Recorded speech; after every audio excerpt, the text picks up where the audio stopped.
Hello बच्चों, कैसे आप लोग? First class. तो चलिए आज के इस लेक्चर में आप लोग बेटा यहाँ एक अलग प्लेलिस्ट है और इसका नाम है मॉड्यूल सॉल्यूशन, यानी कि जो आपको सीट दी गई है अब मैं उसका सॉल्यूशन स्टार्ट कर दिया हूँ। तो आज ये पहला लेक्चर है, ये सीरीज S1 नाम से रहेगी। तो S1 S2 S3 ऐसे आता रहेगा। जैसे जो लेक्चर चल रहे हैं वह L1 होते हैं और ये S1 है। आज है डेट हम लोगों का 8 अगस्त। मैं उम्मीद करता हूँ कि आप अपनी पढ़ाई बहुत अच्छी आपकी चल रही होगी और आप बहुत ही अच्छी तरह से फुली कंसंट्रेट हो गए 100% एफिशिएंसी से अपनी तैयारी अब शुरू कर दिए होंगे, क्योंकि समय एक एक दिन कम होता जा रहा है। तो आपके पास ये सीट होगी काइनेमैटिक्स पार्ट ए, 2 सीट आपको मिली हुई है। जो ऑनलाइन वाले बच्चे हैं उनको 2 सीट मिली हुई है, तीसरी मिलने वाली है। तो आपके पास बेटा काइनेमैटिक्स पार्ट ए और काइनेमैटिक्स पार्ट बी होगा। काइनेमैटिक्स पार्ट ए में 1D मोशन है और काइनेटिक्स पार्ट बी में प्रोजेक्टाइल और सर्कुलर मोशन है, यानी कि मोशन इन द प्लेन।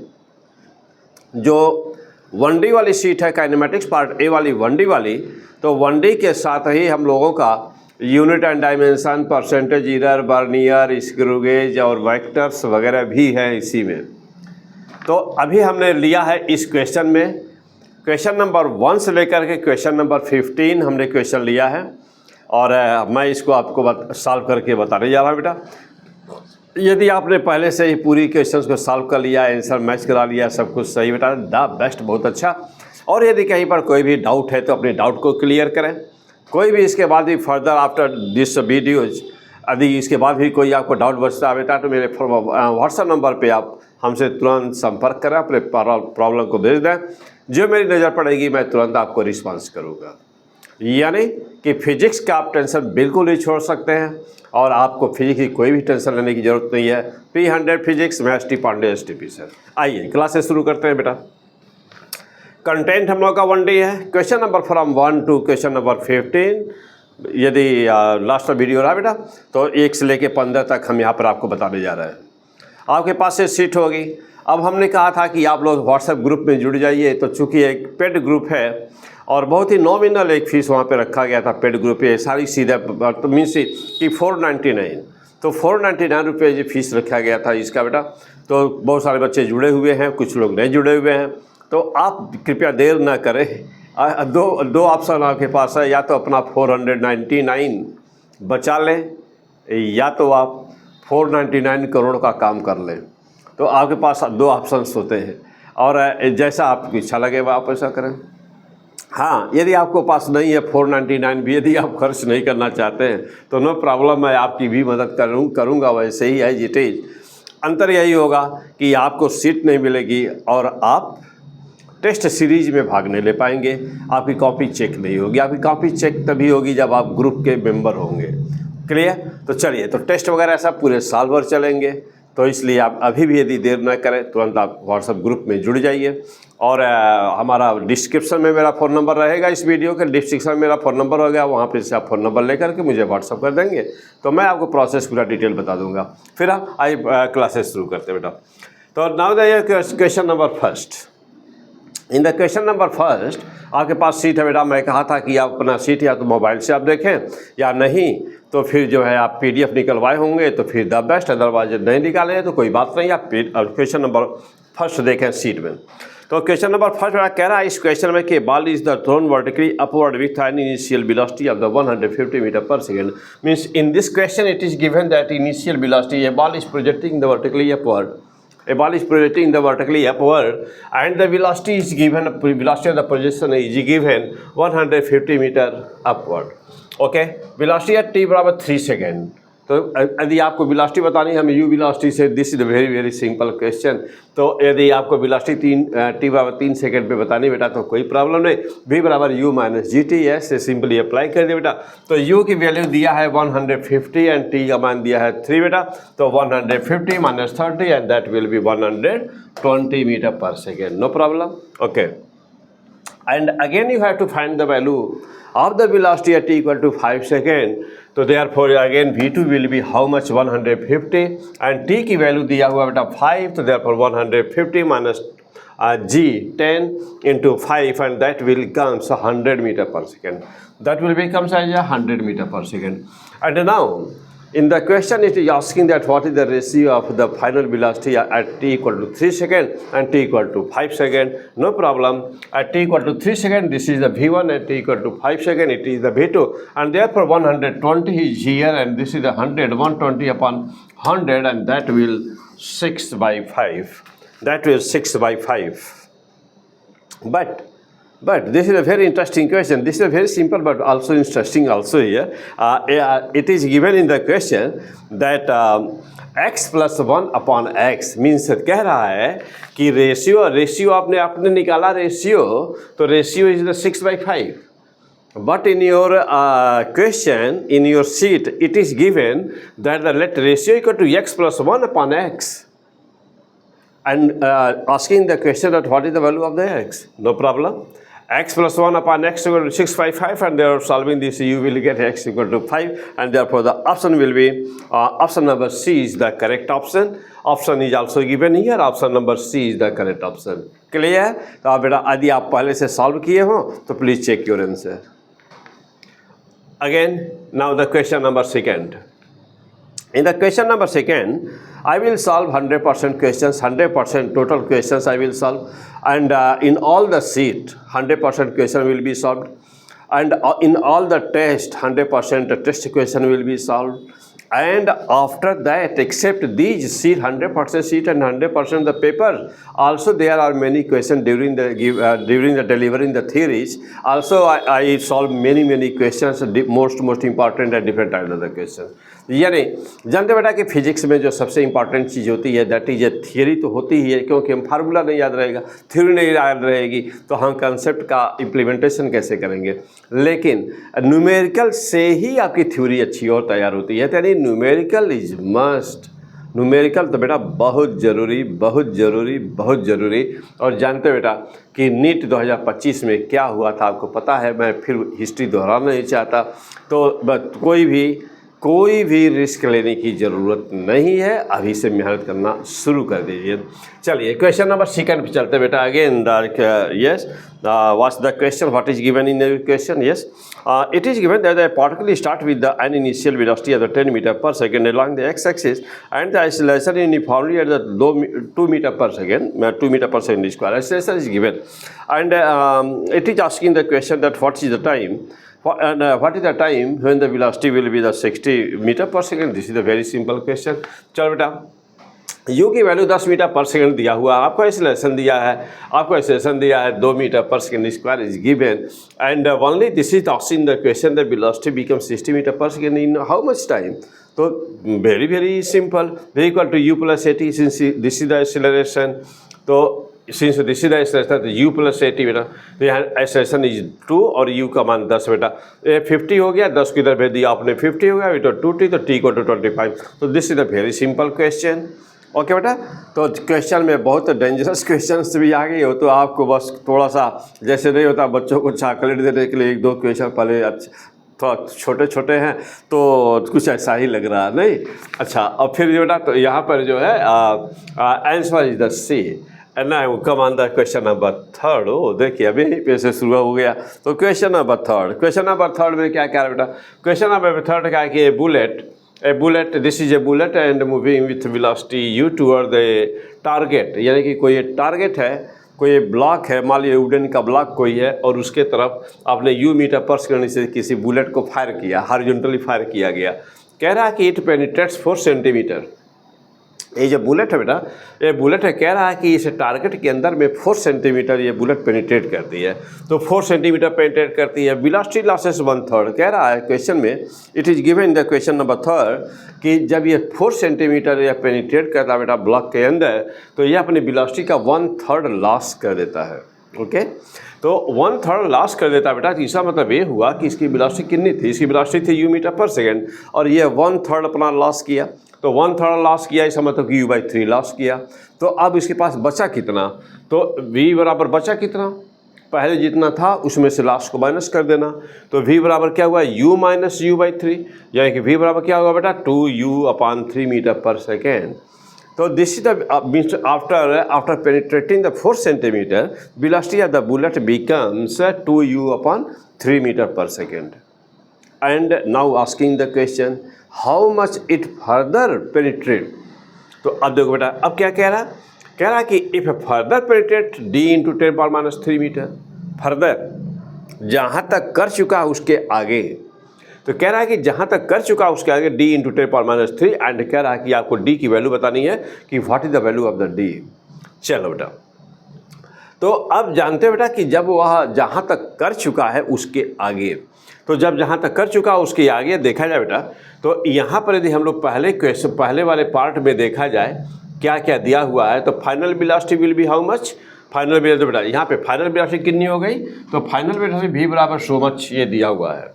अच्छा, ऐसा कभी भी कोई भी क्वेश्चन जब भी कहीं पर पेनिट्रेशन का केस हो, इस तरह का कोई भी केस हो, तो और ऐसे सभी भी किसी भी क्वेश्चन में ना बेटा सबसे पहले आप देख लिया जाता है कि उसका रिटार्डेशन क्या है, यानी कि जो वह वुडन सीट है या जो टारगेट है तो वह कितना रिटार्डेशन प्रोड्यूस कर रहा है। तो अब यहाँ पे देखिए, तो हमको रिटार्डेशन पाना है बेटा। अब जानते हैं कि क्वेश्चन नंबर 3 यदि यूज किया जाए तो v square to u square -2s, since v final velocity is given there 2u/3, initial velocity is also given, this is the u, and 2a/s1. S1 is what? What is the S1? S1 is the initially penetrated distance in the target, and therefore that will be how much? 2u/3 whole square. This is the whole square, u square minus so much. Now solving this for 2a/s1 को left hand side में लाया और इसको बेटा जो है इसको इधर लाया और इसको उधर बेन दीजिए, तो होगा हम लोगों का क्या बेटा, तो ये इधर आया बेटा, ये उसमें माइनस हो जाएगा, तो हुआ क्या u स्क्वायर तो था ही बेटा, और यहाँ से 4u²/9 हो गया, 4u²/9 हो गया। अब सब्ट्रैक्ट कर दीजिए इसमें से बेटा, ये 9 हो गया, या 4 माइनस कर दें तो 5u²/9 हो गया। यानी कि आप यहाँ तक पहुँच चुके बेटा, यहाँ तक पहुँच चुके कि आप 2a/s1 बेटा 2a/s1, तो 2a/s1 equal to so much. Okay, यहाँ तक पहुँच जाए बेटा। देखो बहुत आसान सारी बातें होती हैं। अब यहाँ पे आपको ए की वैल्यू रिटार्डेशन ये आपको फाइंड करना था कि what is the value of the retardation by the wooden block. तो ऐसे तो ये ए की वैल्यू रिटार्डेशन बेटा, तो रिटार्डेशन की आपको वैल्यू बतानी थी। अब इसकी वैल्यू निकालने के लिए बेटा आपने क्या किया बेटा, ये 2s1 बेटा इधर चला गया राइट हैंड, तो 2s1 वहाँ हो गया। अब आपके सामने ना देखिए, अब आपके सामने क्या हो गया, अब आपके सामने रिटार्डेशन की वैल्यू आ गई। मीन्स कि जो वह वुडन सीट है वह कितना रिटार्डेशन प्रोड्यूस कर रही है, तो वह आपको पता हो गया। तो आप थर्ड इक्वेशन से, हमेशा थर्ड इक्वेशन से आप इस बात को निकालते हैं। मान लिया कि यदि यहाँ पे टाइम दिया होता कि इतना देर तक पेनिट्रेट किया, तो आप वहाँ पर रिटार्डेशन इक्वेशन नंबर 1 से निकालते, v बराबर u माइनस GT 80 से निकालते, वहाँ से निकालते। डिस्टेंस दिया रहे तो इक्वेशन नंबर 3 से निकालेंगे। तो हमेशा जनरली यही क्वेश्चन दिया जाता है डिस्टेंस वाला, तो जब डिस्टेंस वाला दिया जाता है तो आप यहाँ से निकालेंगे रिटार्डेशन। क्लियर? यानी कि पहला फर्स्ट स्टेप में हमको क्या करना है, फर्स्ट स्टेप में ऐसे किसी भी क्वेश्चन में हमको रिटार्डेशन की वैल्यू पानी है। इसके बाद क्या करना है बेटा, अगेन कह रहा है कि अब हाउ मच फर्दर, कह रहा है कि how much further, no problem, how much further. तो हाउ मच फर्दर का मतलब ये होगा बेटा कि फाइनली वेलोसिटी अब जा करके तब तक वह बुलेट जब वो डिस्टेंस बतानी है जब तक कि उसकी वेलोसिटी 0 नहीं हो जाएगी। तो जहाँ तक वो पेनिट्रेट कर चुका बेटा, देखिए अब यहाँ डायग्राम में जैसा देखा जाए, जहाँ तक ये कर चुका है ना, कह रहा कि उसके आगे और कितना, तो तब तक बुलेट चलती रहेगी जब तक उसकी वेलोसिटी 0 नहीं हो जाएगी। तो जब तक वो 0 नहीं हो जाएगी बेटा, तो देखिए यहाँ पर तब तक बुलेट चलती रहेगी जब तक वेलोसिटी 0 नहीं हो जाएगी। तो therefore the final velocity v square equal to u square 2as again. अब यहाँ पे फाइनल वेलोसिटी 0 हो जानी है, तो 0 कर दिया।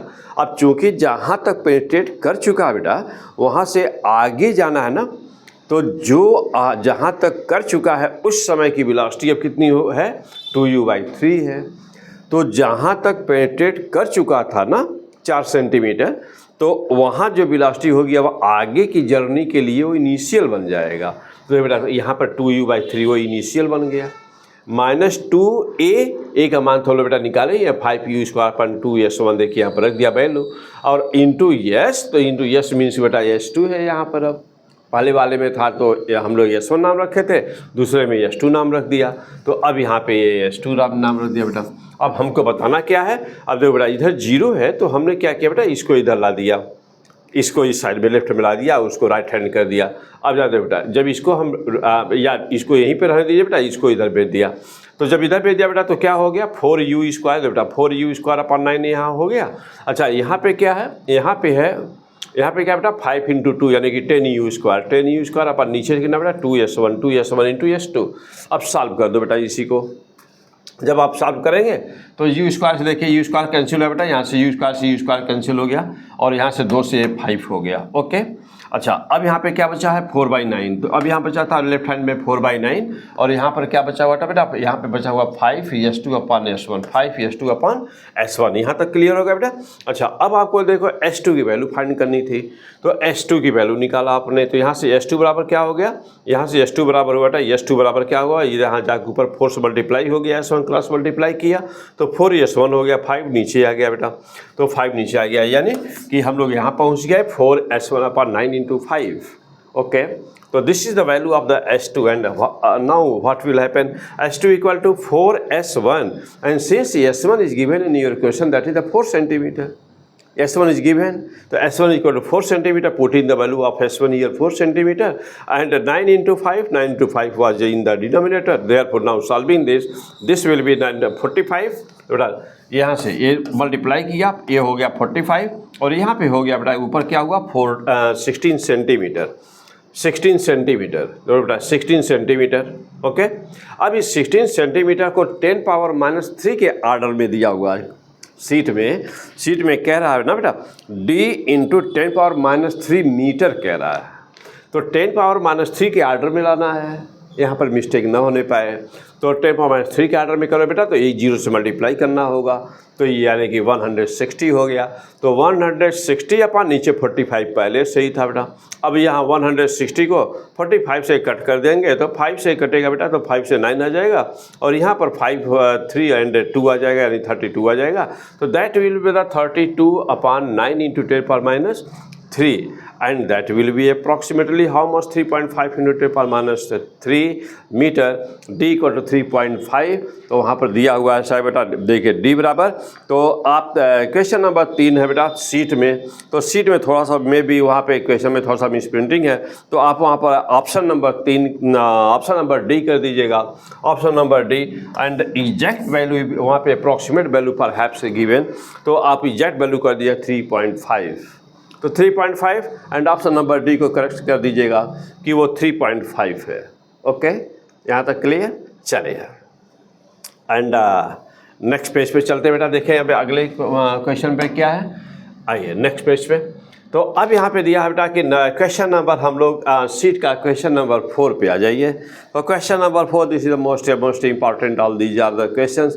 आपको जब फिजिक्स आपको पूरी आने लगती है ना बेटा, तो अभी आपको ये नहीं देखना कि इम्पॉर्टेंट है कि क्या है ना, तो यानी कि आपको आसान से आसान क्वेश्चन को और टफ से टफ क्वेश्चंस को अच्छी तरह से तैयार करना है, क्योंकि नीट 2025 ने सिखा दिया है कि आप किसी को छोड़ नहीं सकते, और आप थोड़ा सा भी ये नहीं कर सकते कि IIT में आता है, आप ऐसा नहीं बोल सकते, ठीक है। तो यदि आपको बेटा नीट में कोई कॉलेज लेना है, आपने टारगेट बनाया हुआ है, तो फिर सीट आपके लिए बहुत ज़रूरी है, उसको सॉल्व करना बहुत ज़रूरी है, क्योंकि सॉल्व करेंगे तभी आपकी वीकनेस पता चलेगी। और वैसे तो खाली बस डेली कोचिंग आएंगे और जाएंगे तो लगेगा कि मुझे तो सब आता है और समय बर्बाद होता है, और जब सीट वगैरह सॉल्व करते हैं, जब पेपर देते हैं, जब टेस्ट देते हैं, जब सीट लेके बैठते हैं, जब क्वेश्चन सॉल्व करते हैं, जब क्वेश्चन फेस करते हैं, तो अब आपको अपनी असली औकात पता चलती है कि यार वास्तव में हमको आता है कि नहीं आता है। और जब तक फेस नहीं करेंगे क्वेश्चन, तब तो लगेगा कि हमको सब आता है। Okay, now come again the question number 4. What is also in the question number 4? It is given that a train is starting from the rest with the constant with the from the rest, first accelerate uniformly up to speed of the 80 km/h. Yes, very fantastic question.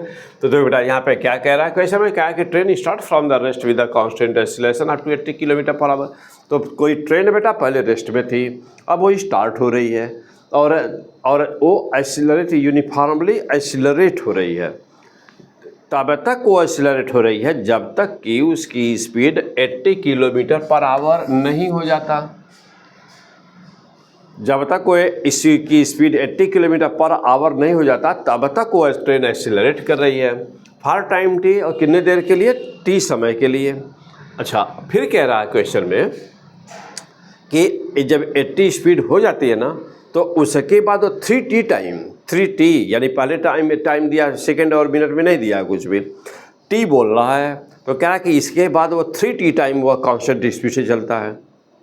तो first of all this will be the very easier that make the its velocity time graph, plot the velocity time graph. इसे दोनों बातें clear हो जाएंगी. Velocity time graph भी आपको सीख गए और and question will be also very easy. तो देखो बेटा, तो अब यहाँ पे क्या किया अगेन, कांस्टेंट स्पीड. बेटा कांस्टेंट स्पीड से चला कितनी देर तक? तो कांस्टेंट स्पीड से चला बेटा वो 3t तक वो कांस्टेंट स्पीड से चला. And now you have to solve this question. Yes, first of all draw the velocity time graph. तो वेलोसिटी टाइम ग्राफ पर बेटा कैसे बताते हैं? तो आप जानते होंगे कि हम उम्मीद करते हैं आपसे कि आपका जो नीट 2026 के लिए जो हमने पढ़ाना शुरू किया है, तो L1 आपका लेक्चर जो चलता है, लेक्चर एंड न्यूमेरिकल्स, यानी कि L सीरीज जो आपकी चल रही है बेटा, तो L1, L2, L3 में आप सब कुछ पढ़े होंगे. हमने आपका 3 चैप्टर फिनिश कर दिया है, 1 dimensional motion, projectile and circular motion. तो इनका बहुत ही ज़बरदस्त हमने थ्योरी वहाँ पे दिया है. बहुत सारे न्यूमेरिकल्स लेकर के हमने प्रैक्टिस करवाया ही ऑलरेडी, लेकिन असली प्रैक्टिस, असली न्यूमेरिकल तब होगा जब 150-200 न्यूमेरिकल सॉल्व होगा सीट का. यानी यही आपका जान है, असली जान यही बेटा. हाँ, लेकिन अब सीट पे जाने के लिए ना, सीट पे जाने के लिए पहले थ्योरी और कंसेप्ट ज़रूरी है, यानी कि L सीरीज़ के सारे लेक्चर्स ज़रूरी है. L सीरीज सारे लेक्चर्स. उसके बाद देखिए, अब ये इतना पढ़ाने के बाद मैं सीट सॉल्व किया हूँ, पूरा आपको टाइम दिया गया है, तब हमने सीट शुरू किया है. अब ऐसे ही देखिए, अब एक इसका आएगा तो एक दूसरे वाले सीट का आएगा.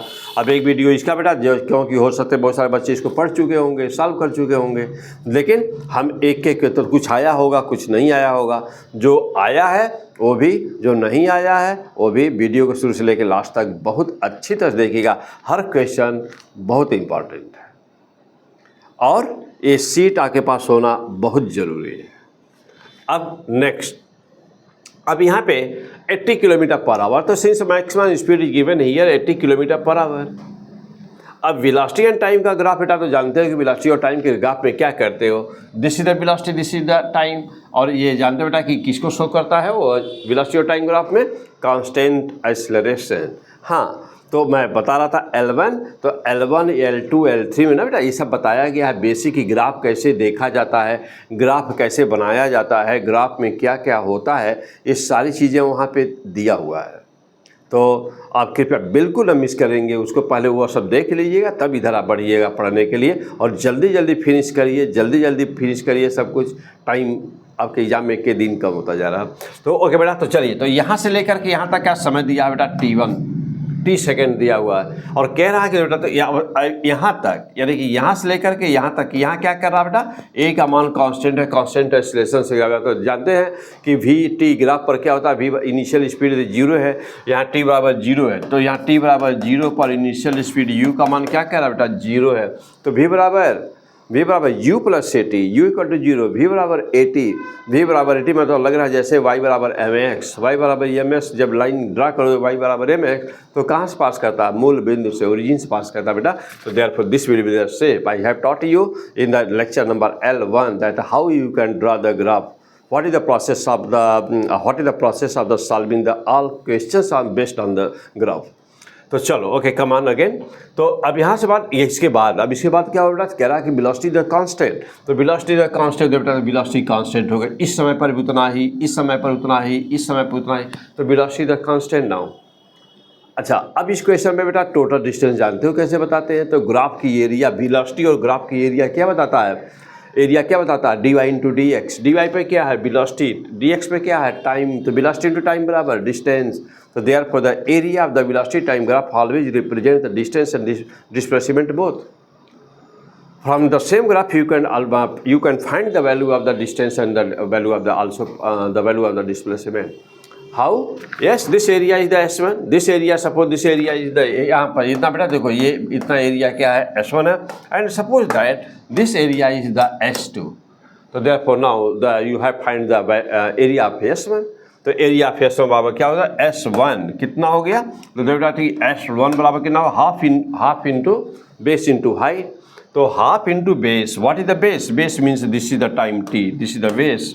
Height is 80 kilometre per hour. And therefore this will be, ये कट हो गया बेटा, तो this will be the 40t kilometre. तो पहली एरिया आ गई बेटा, पहली एरिया मतलब पहली डिस्टेंस आ गई कि during the isolation what was the distance covered by this vehicle.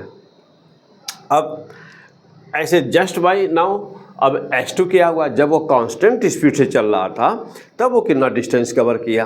तो जब वो कांस्टेंट स्पीड से चल रहा था बेटा, तो S2 बराबर 80 kilometre per hour and the time was 3t. तो 80 into 3t that is the 240 kilometre. तो अब यहाँ चला हुआ 240 kilometre. And now the total distance will be how much? That is S1 plus S2. So therefore the total distance will be 40t plus 240t. It means that will be the 280t. तो 280t total distance हो गया बेटा, हो गया. अच्छा, अब इसके बाद क्या रहा ना बेटा, तो इस क्वेश्चन में पूछ रहा है कि व्हाट द एवरेज स्पीड. तो what is the average speed? No problem. Average speed भी total distance upon the total time. तो total distance 280 and total time t. इधर टोटल टाइम की बात हुआ तो यह देखो, यहाँ से यहाँ तक t हुआ और ये इतना 3t था, तो t plus 3t that is 4t. तो total time is the 4t. तो अब देखिए, तो 280t अपॉन 4t, t से t कैंसिल हो बेटा, यहाँ पे आ गया 70 किलोमीटर पर आवर. तो answer is the 70 kilometre per hour. Means your answer in your sheet is the option number D. तो option number D, yes, option number D is the 70 kilometre per hour is the answer. Okay, now the question number 5. Question number 5, also most important questions. So again given in this question that a bullet is there and this is a moving with the velocity u horizontally, and here is a block, and this bullet penetrates inside it horizontally, and it is also given that the velocity becomes u by 3 after penetrating 4 centimeters, just like the question number 3. It is also means the numerical some values are given equal same, but the question are some different. तो velocity becomes u upon 3 after penetrating 4 centimeter. तो यहाँ तक तो दोनों बराबर हैं. अब now the question, अब यहाँ लाइन चेंज हो गया दोनों क्वेश्चन का. यहाँ कह रहा है कि bullet stop completely after 4 + x. Okay, ध्यान देना कि उस 3 नंबर क्वेश्चन में कह रहा था कि फर्दर, और यहाँ कह रहा है नो नॉट फर्दर. यहाँ कह रहा है, इस क्वेश्चन में कह रहा है बेटा, कह रहा है कि बुलेट स्टॉप कंप्लीटली, यानी कि बुलेट पूरा कंप्लीटली स्टॉप हुआ है. कब? x + x डिस्टेंस पे हुआ, 4 + x सेंटीमीटर के डिस्टेंस पे हुआ. Means both questions are some different. Initial line बराबर है, दोनों का एक जैसा है, लेकिन अगली लाइन में जो पूछने का तरीका वो अलग अलग है. तो ध्यान देंगे थोड़ा सा. And now asking in the question that what is the value of x. Means आपको क्या बताना बेटा? आपको x की वैल्यू बतानी है. Okay, now come. अब कह रहा है बेटा, क्वेश्चन में कह रहा है कि find the retardation produced by the block. तो फर्स्ट ऑफ ऑल हम लोग क्या करें बेटा, आपको x की वैल्यू बतानी है. तो जानते हैं बेटा, अभी जस्ट सिखाया हमने आपको कि सबसे पहला काम क्या करते हैं. Step number 1 is what is the step number 1. तो step number 1 is first of all find the retardation produced by the target और द ब्लॉक. तो रिटार्डेशन, तो सबसे पहला काम बेटा हमारा ये है कि ये रिटार्डेशन प्रोड्यूस करना है, रिटार्डेशन फाइंड करना है. तो रिटार्डेशन फाइंड करना है तो therefore v square equal to u square minus 2as. तो v square equal to u square minus 2as, u is the equation number 3. तो अब देखो बेटा, अब v की वेलोसिटी कितनी, v वेलोसिटी है बेटा, तो जानते हो कितनी हो गई है? 4 सेंटीमीटर डिस्टेंस चलने पर वेलोसिटी 1/3 हो गई है ना, 1/3 हो गई है. तो 1/3 वेलोसिटी हो गया, तो this is the 1/3 velocity u by 3. It becomes 1/3 ना. देखो बेटा, question number this is the question number 5. तो इन this question is the line is here the velocity of the bullet becomes 1/3 after penetrating 4 centimetre in the wooden sheet. ध्यान दीजिएगा, वहाँ पर 1/3 हो रहा है। अब 3 नंबर वाले क्वेश्चन में कह रहा था कि लॉस यू बाई 1/3, और यहाँ ये नहीं है, लॉस नहीं है, लॉस शब्द नहीं है। बात ध्यान देना बेटा, तो शब्दों पे ध्यान देना पड़ेगा हर जगह ना। तो ये 1/3 डायरेक्ट है। उसमें हम लोग क्या किए थे, उसमें क्या था लॉस, तो जब लॉस कह रहा था तो इनिशियल यू है, तो जो लॉस होगा उसमें से माइनस कर देना है। तो u - u/3 करेंगे तो फाइनल वेलोसिटी तब आएगी, और यहाँ ऑलरेडी फाइनल वेलोसिटी दिया हुआ है। तो u/3 equal to yes v² equal to u² - 2as। अब therefore by now solving this u² / 9 equal to u² - 2as। बेटा सॉल्व कर दीजिए। तो 2as1 के लिए सॉल्व करिए, इसको इधर ला दीजिए, इसको उधर ले जाइए। तो 2 बेटा, तो 2as1, तो 2as1 will be how much, u² बेटा यहाँ पे है ही, ये उधर चला गया, u² / 9। अब देखिएगा, अब यहाँ से कितना होगा बेटा, ये 9u² - u², 8u², और अपान क्या होगा, a की वैल्यू हमको फाइंड करनी है, 2s1 नीचे चला जाएगा। तो बेटा तो यहाँ पर आ गया 2s1, और 9 तो पहले से है बेटा, 2s1 चला गया नीचे। अब a की वैल्यू कितनी आ गई बेटा, 8u² तो पहले से ही है, और यहाँ पे होगा 9 × 2 दैट इज 18s1 हो गया बेटा। अच्छा, अब यहाँ से हम लोग इसको 2 से कट कर दो बेटा, ये 9 हो गया, ये 4 हो गया, 4/9। तो therefore the retardation produced by this sheet is the 4/9 u² / s1। No problem, clear, are you getting well? चलो, अब a equal to 4u² / 9s1, yes this is the retardation produced by the sheet. And now क्या पूछ रहा बेटा इस question में, कह रहा कि total distance is given in the question that the bullet travels so much distance. This is given, means 4 + x is the total distance. Therefore now how much further, चलो बेटा, बट स्टॉप कम देखो बेटा। तो now how much further is not, ये मतलब यहाँ कोई ज़रूरी नहीं बेटा, इस बात को यहाँ पे चले इसको हटा दिया जाए, क्योंकि यहाँ पर बहुत साफ शब्द दिया है। यहाँ पर ध्यान देने की ज़रूरत यह है बेटा इस क्वेश्चन में कि यहाँ पर बहुत साफ शब्द दिया हुआ है कि बुलेट स्टॉप कम्प्लीटली और डिस्टेंस इज गिवन 4 + x। चलो बेटा, तो bullet stopped completely after travelling 4 + x, this is given in the question. And now what will happen, again using the equation number 3rd, v² equal to u² - 2as2। अब हमको s2 निकाल रहे हैं हम लोग, s2। तो अब हम लोग s2 मतलब बाद पूरा कितना चला पूरा देखने जा रहे हैं। तो s2 क्या हुआ बेटा, अब यहाँ पे ये फाइनली कितना चला बाद में पूरा, यानी कि रेस्ट में आने के पहले बुलेट कितनी चली। तो ये हम लोग का v का मान सीधे 0 हो गया। तो 0 equal to u² - 2as2, and therefore what will happen here, तो therefore s2 will be how much, तो s2 equal to u² / 2a, s2 will be how much, s2 equal to u² / 2a। तो u² दो बेटा, अब यहाँ पे s2 की value हमने क्या किया बेटा, u² / 2 तो पहले से है, और a का मान यहाँ पुट करना है। तो u² / 2 बेटा पहले से है, और a का मान हम लोग यहाँ पर अभी भी निकाले हैं ना बेटा, देखिए यहाँ पर। तो a की वैल्यू यानी कि रिटार्डेशन की वैल्यू हम लोग को पुट करना है। तो हमने 4u² / 9 ये सब 4u², बेटा तो 4 बेटा, तो यहाँ पे 4u² / 9s1 a की जगह पर रखना बेटा, यहाँ पे a की जगह पे रखना बेटा। क्या रखना हम लोग को, 4u² / 9s1। तो 4u² / 9s1 रखो बेटा, तो 4u² तो नीचे वहीं रह गया, और 9u² बेटा ऊपर चला गया, तो 9s1 यहाँ पे आ गया आपका। क्लियर हो गया? चलिए बेटा, तो अपनी नोट्स जरूर बना लीजिएगा। पूरा सीट आप एक कॉपी अलग से बना लीजिएगा, और पूरा फिजिक्स बेटा आपके नीट के एग्ज़ाम तक अच्छी तरह से अपनी नोट्स, सीट, थ्योरी क्या कॉपी अलग बना लीजिएगा, जो मॉड्यूल सॉल्व होंगे उनको अलग बनाइएगा। तो हम जब थ्योरी पढ़ाते हैं तो थ्योरी एक लेक्चर, पहला लेक्चर हर चैप्टर का बेसिक सिखा देते हैं, सारे फार्मूला बता देते हैं, थ्योरी बताते हैं, और उसके बाद में फिर दूसरा या तीसरा वीडियो, 3 वीडियो मैक्सिमम आते हैं। तो पहले में पूरा थ्योरी रहता है 100% फार्मूला, और 1-2 न्यूमेरिकल्स, यानी न्यूमेरिकल कम होते हैं, कंसेप्ट ज़्यादा होते हैं। दूसरा या तीसरा वीडियो चैप्टर बड़ा है तो 2 वीडियो, नहीं तो 1 वीडियो, उसके बाद न्यूमेरिकल्स दूंगा, बेटा। तो यानी कि मैं कुछ क्वेश्चंस लेता हूँ, 10, 15, 20 जो भी हो पाते हैं, तो क्वेश्चंस लेता बेटा, उस क्वेश्चन को देख करके करने की प्रैक्टिस कराता हूँ आपको ब्लैक बोर्ड पे, और उसके बाद सीट आपको मिल जाती है।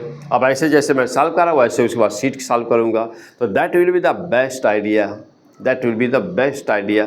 अच्छा, अब इसके बाद में क्या होगा, ये सीट सॉल्व हो गई, अब आप इसके बाद टेस्ट होगा, तो अब टेस्ट का पेपर भी 100% सॉल्व करूँगा, ठीक। लेकिन हमारे करने के पहले आप टेस्ट देंगे, आप सॉल्व करने की कोशिश करेंगे।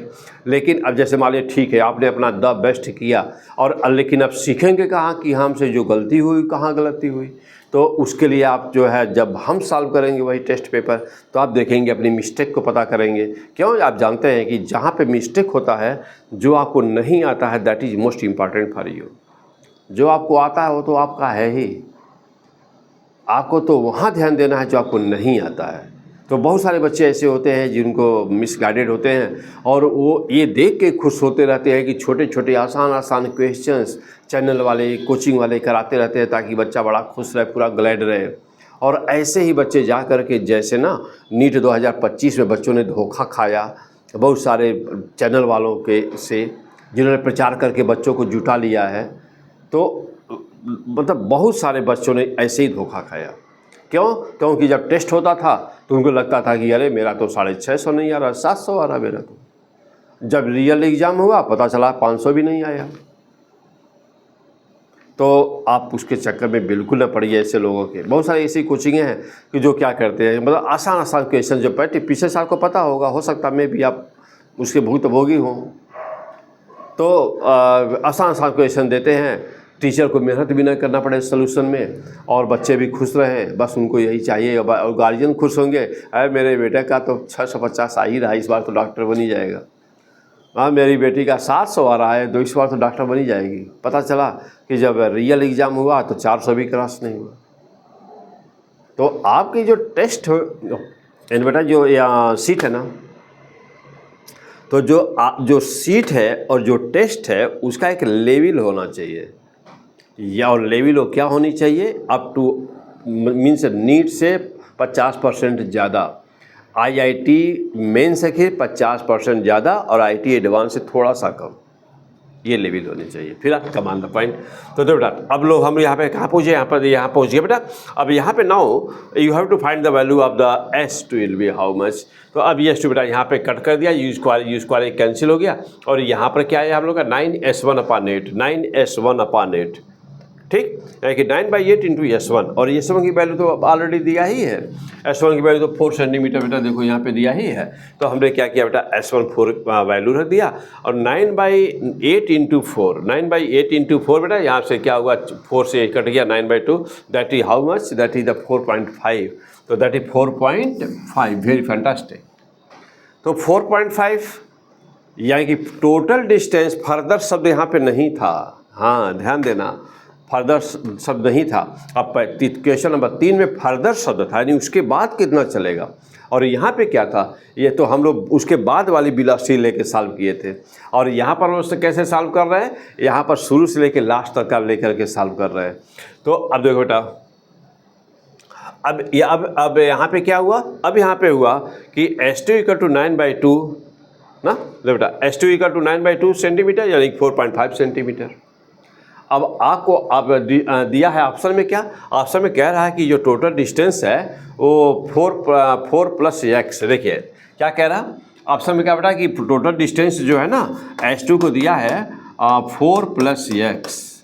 तो यदि 4 + x की वैल्यू हम लोग की कितनी आ रही, 4.5। देखो बेटा, तो 4 + x की वैल्यू आ रही है हम लोग की 4.5 आ रही बेटा। तो x बराबर कितना हो गया, 4.5 - 4, यानी कि x की वैल्यू आ गई हाउ मच, 0.5। और वैसे ही साफ दिख रहा है बेटा कि इसमें 4.5 को क्या लिख सकते हैं, 4 + 0.5, तो 4 तो दिया ही है, 0.5 यानी कि आंसर किस पे हिसाब माना था बेटा। तो ऑप्शन था हम लोगों का C option was the correct, यानी कि क्वेश्चन नंबर 5 का option number C 0.5, this is the best option. Okay, this is the answer. Next चलो बेटा अगला क्वेश्चन, एंड क्वेश्चन नंबर 6। तो क्वेश्चन नंबर 6 तो बेटा हमने आपको अब कितना टाइम लगा होगा मुझे लिखने के लिए, क्योंकि यदि अब वैसे ना डायरेक्ट हम लाइव सोचे थे पहले कि लाइव मैं सॉल्व करूंगा, तो लाइव सॉल्व करने में टाइम बहुत ज़्यादा लगता है। जैसे कि हम आपको पढ़ते फिर समझाते फिर बताते। अब इससे फ़ायदा क्या हुआ हमको कि मैं थोड़ा सा टाइम तो मेरा लगा कि मैं तो लिखना पड़ा, लिखने में टाइम लगता है तो हमको लिखना पड़ा बेटा, तो लिखने में टाइम लगा, लेकिन यह है कि आपके लिए आपको हमारा समय लगा लेकिन आपका समय नहीं लगे, आप जल्दी जल्दी देखते चले जाएंगे। और नहीं तो मैं लिखता समझाता तब, वैसे केवल समझाना है, ऑलरेडी लिखा हूँ, सॉल्व कर दिया हूँ। ठीक, तो दिस विल बी हमारी समझ से अच्छा आइडिया है। आप कमेंट करके मुझे ज़रूर बताइएगा, ठीक है ना बेटा, कमेंट करके बताइएगा। यदि आपको मन करेगा कि नहीं सर लाइव सॉल्व करिए तो मैं इसके आगे के क्वेश्चंस को लाइव सॉल्व करूँगा, लेकिन आप ज़रूर डिमांड करिएगा जो भी आप चाहते हैं। तो चलिए बेटा, तो क्वेश्चन नंबर 6 कह रहा है कि बेटा क्वेश्चन नंबर 6 में क्या है, तो क्वेश्चन नंबर 6 में कह रहा है कि an object of the mass 5 kilogram throne vertically upward from the ground, the air resistance produces. चलिए बेटा, अब जानते हो बेटा, कह रहा है क्वेश्चन में कि कोई एक 5 किलोग्राम का मास है। देखो बेटा, कोई ये 5 किलोग्राम का मास है और जिसको ऊपर वर्टिकल डायरेक्शन में थ्रो किया जा रहा है। एयर प्रोड्यूसर्स रिटार्डेशन, कह रहा है कि जो हवा है, एयर है, वैक्यूम में नहीं है। हम लोग जो भी ना V बराबर U प्लस AT लेते हो या V बराबर U प्लस GT रखते हो ना बेटा, तो वो सारी चीज़ें वैक्यूम में मान करके बनाई गई हैं। लेकिन यदि हम लोग एयर रेजिस्टेंस, यदि एयर को प्रेजेंस मान लिया जाए एयर का, हम लोग एयर के रेजिस्टेंस को क्या मान के चलते हैं, 0 है। लेकिन यदि एयर का रेजिस्टेंस भी रहे तो क्वेश्चन हम लोग के सारी चीज़ें बदल जाएंगी। प्रोजेक्टाइल में जो रेंज आता है बदल जाएगा, जो हाइट आती है बदल जाएगी, जो टाइम ऑफ फ्लाइट आता है वो बदल जाएगा, जो एंगल होता है कि theta striking angle of projection and striking angle दोनों बराबर होते हैं, वो भी सब चेंज हो जाएंगे, है ना। हाँ, ये सारी चीज़ अब कैसे चेंज होते हैं बेटा, तो मैं इसको अलग से डिस्कस कर दूंगा। फिलहाल अभी यहाँ पर हम चलते हैं। तो यहाँ पर क्या बेटा कि एयर प्रोड्यूसेस रिटार्डिंग फोर्स। तो बेटा जानते हो कि फ्रिक्शन का नियम इस जो थ्योरी आने वाली है वो फ्रिक्शन की आने वाली है। इसके बाद में जो थ्योरी आएगी बेटा L15, तो L15 में थ्योरी आएगा और ये न्यूमेरिकल का, बिल्कुल न्यूमेरिकल का एपिसोड होगा, यानी सीट का सलूशन और टेस्ट का सलूशन सब इसी में आएगा। तो टेस्ट का सलूशन अलग प्ले लिस्ट में होगा, T1 करके आएगा, T1, T2, T3, यानी कि टेस्ट के क्वेश्चंस अलग होंगे, सीट के क्वेश्चन के सलूशन आपको अलग प्ले लिस्ट में मिलेगा और lectures and plus numerical practice वो अलग सीट में मिलेगी। ओके, फैंटास्टिक तरीके से सब कुछ पढ़ाई हम लोग की चलेगी एग्जाम नीट तक। तो चल बेटा, तो अब जानते हो बेटा कि जब भी कभी पर भी जैसे मान लो कि हमने किसी बाल को ऊपर थ्रो किया, तो जब हम ऊपर थ्रो करेंगे तो जब जिधर वेलोसिटी है ना, तो एयर हमेशा क्या करता है, फ्रिक्शन हमेशा क्या करता है कि उस मोशन का विरोध करता है, उस मोशन का विरोध करता है। अब जैसे मान लो हम फोर्स लग रहा है नीचे mg, तो mg तो ऑलरेडी विरोध कर ही रहा है। जो फ्रिक्शन है तो हमने एनर्जी किधर दिया है, ऊपर, यानी कि हमने फोर्स अपना किधर फोर्स लगाया था, ऊपर। एनर्जी किधर दिया है, ऊपर जाने के लिए। ग्रेविटी रिटार्डेशन, तो एक तो ग्रेविटी रिटार्ड कर रही है, ग्रेविटी स्पीड को कम कर रही है, और दूसरा कौन है, फ्रिक्शन। तो यहाँ फ्रिक्शन भी क्या करेगा, मोशन का विरोध करेगा। तो जब वो मोशन का विरोध करेगा तो विरोध करने के लिए वेलोसिटी की दिशा में लगेगा, यानी कि डाउनवर्ड लगेगा। अब डाउनवर्ड कुल कितने फोर्स हो गए, डाउनवर्ड 2 फोर्स हो गए। एक कौन, एक तो mg और दूसरा कौन, दूसरा फ्रिक्शन। अब फ्रिक्शन के फोर्स का मान दिया है 10 न्यूटन, 10 न्यूटन। तो बेटा अब ये दिया है फ्रिक्शन फोर्स का मान दिया है 10 न्यूटन, तो यहाँ पर रिटार्डिंग फोर्स लगा 10 न्यूटन। यानी बेटा ये बस तो हमने ऊपर थ्रो किया, एक फोर्स नीचे पर mg तो ऑलरेडी रहता है, यूनिवर्सल ग्रेविटेशनल फोर्स है बेटा, और एक फ्रिक्शन के द्वारा, एयर के द्वारा, जो एयर प्रेजेंट है बेटा यहाँ पर, जो एयर प्रेजेंट है, इस एयर से द्वारा एक दूसरा फोर्स क्रिएट हो गया डाउनवर्ड उस दिशा में। इसका मतलब हुआ कि जो रिटार्डिंग फोर्स हैं अब 2 हो गए हैं। कौन कौन, 10 न्यूटन और प्लस mg। तो बेटा अब नेट फोर्स डाउनवर्ड कितना हो गया, mg प्लस fr, यानी कि यहाँ पर कितना बेटा, ये 10 और 5 50 और 10 ये है, यानी कि 60 न्यूटन टोटल फोर्स हो गया है। तो अब इस कोई बाल हमने थ्रो किया है अपवर्ड और 60 न्यूटन रिटार्डेशन फोर्स नीचे लग रहा हो, इसका मतलब कि नेट रिटार्डेशन कितना काम कर रहा है। तो नेट रिटार्डेशन की बात की जाए बेटा, देखिए नेट रिटार्डेशन को g' मान लिया ना, नेट एक्सेलरेशन डाउनवर्ड मीन्स कि वेलोसिटी ऊपर है, एक्सेलरेशन नीचे है, तो रिटार्डेशन का काम करेगा। यानी कि वो किसका काम करेगा बेटा, वो रिटार्डेशन का काम करेगा। क्यों? क्योंकि जब जानते बेटा कि वेलोसिटी और एक्सेलरेशन दोनों अपोजिट डायरेक्शन में जाते हैं तो उसी को हम रिटार्डेशन बोलते हैं। और जब कभी भी एक्सेलरेशन वेलोसिटी की दिशा में होता है तो वह एक्सेलरेशन होता है। अब चलो बेटा, तो जी डैश मान लिया है हमने, तो जी डैश बराबर मान लिया बेटा, जी डैश बराबर कितना हो गया? तो जानते बेटा कि net force upon the mass of the body, तो net force is the 60 newton and the mass of body is the 5 newton and therefore that will be how much? 12 metre per second square. तो 12 metre per second square is the retardation, that is the net retardation. Okay, अब क्या हुआ बेटा इसके बाद? कह कि now time of the ascent, कह रहा है कि अब बताओ कि जब इस सिचुएशन में हम किसी वस्तु को ऊपर थ्रो करेंगे, इस सिचुएशन में जब हम किसी वस्तु को थ्रो करेंगे तो क्या बताओ कितना ऊपर जाएगा? Time of accent, time of accent means कि वस्तु कितना ऊपर जाना, एसेंडिंग, ऊपर जाना, बढ़ना। तो कह रहा है कि जब हाइट बढ़ रही होगी तो बताओ कि वो कितना टाइम लेगा। तो यह वस्तु तब तक चलती रहेगी जब तक कि उसकी वेलोसिटी जीरो नहीं हो जाएगी, तब तक जाती रहेगी। अब क्या हुआ? Time of ascent will be how much? You know that t equal to u by g. कोई वस्तु जब हम v स्पीड से थ्रो करते हैं तो मैक्सिमम हाइट पे जाने में कितना टाइम लेती है? u by g. तो अब यहाँ पे क्या होगा? u by g dash, because now g has change, it is now g dash, तो therefore u by g dash. Okay, अब u by g dash and g dash you know that is the g dash equal to 12, so therefore this will be now the 12 means u upon 12 and then what will happen? अब again अब क्या कह रहा है? ये तो time of accent था, कह रहा है कि मतलब जाने में बताओ कितना टाइम, ये वस्तु कितना समय तक मैक्सिमम मतलब ये वस्तु कितना समय तक चलती रहेगी। अब क्या फिर टाइम ऑफ डिसेंट, यानी कि बताओ गिरेगी कितने समय में? गिरते समय क्या करोगे? अगेन हाँ बोलो बेटा, गिरते समय क्या करोगे? जी तो नीचे ही रहेगा, जी का या डायरेक्शन में तो चेंज हुआ नहीं। तो बेटा जी जब वस्तु गिर रही थी, जब वो वस्तु वापस आ रही थी तो एम जी तो नीचे था ही, लेकिन अब क्या हुआ? ऊपर कौन लग रहा? अब ये एफ आर फ्रिक्शन फोर्स अब ऊपर लग रहा है ना। तो अब क्या हुआ? अब ये हुआ कि this is the more in comparison to this, यानी कि कैसे बेटा देखो m बराबर यहाँ 5 है और g का मान 10 है, तो ये तो बेटा 50 हो गया ना, 50 न्यूटन। अच्छा ऊपर कितना फ्रिक्शन बेटा? ये तो 10 न्यूटन। इसका मतलब ये हुआ कि यहाँ पे 50 है और यहाँ पे 10 है, तो नेट फोर्स इस पर कितना हुआ? इस बॉल पर नेट फोर्स कितना हुआ? जब नीचे आ रहा था तब इस पर नेट फोर्स कितना काम कर रहा था? तो 50 माइनस 10 यानी कि 40 न्यूटन, 40 न्यूटन। और मास कितना इसका है? मास है 5 और नेट फोर्स कितना है? 40। Therefore what is the retardation now?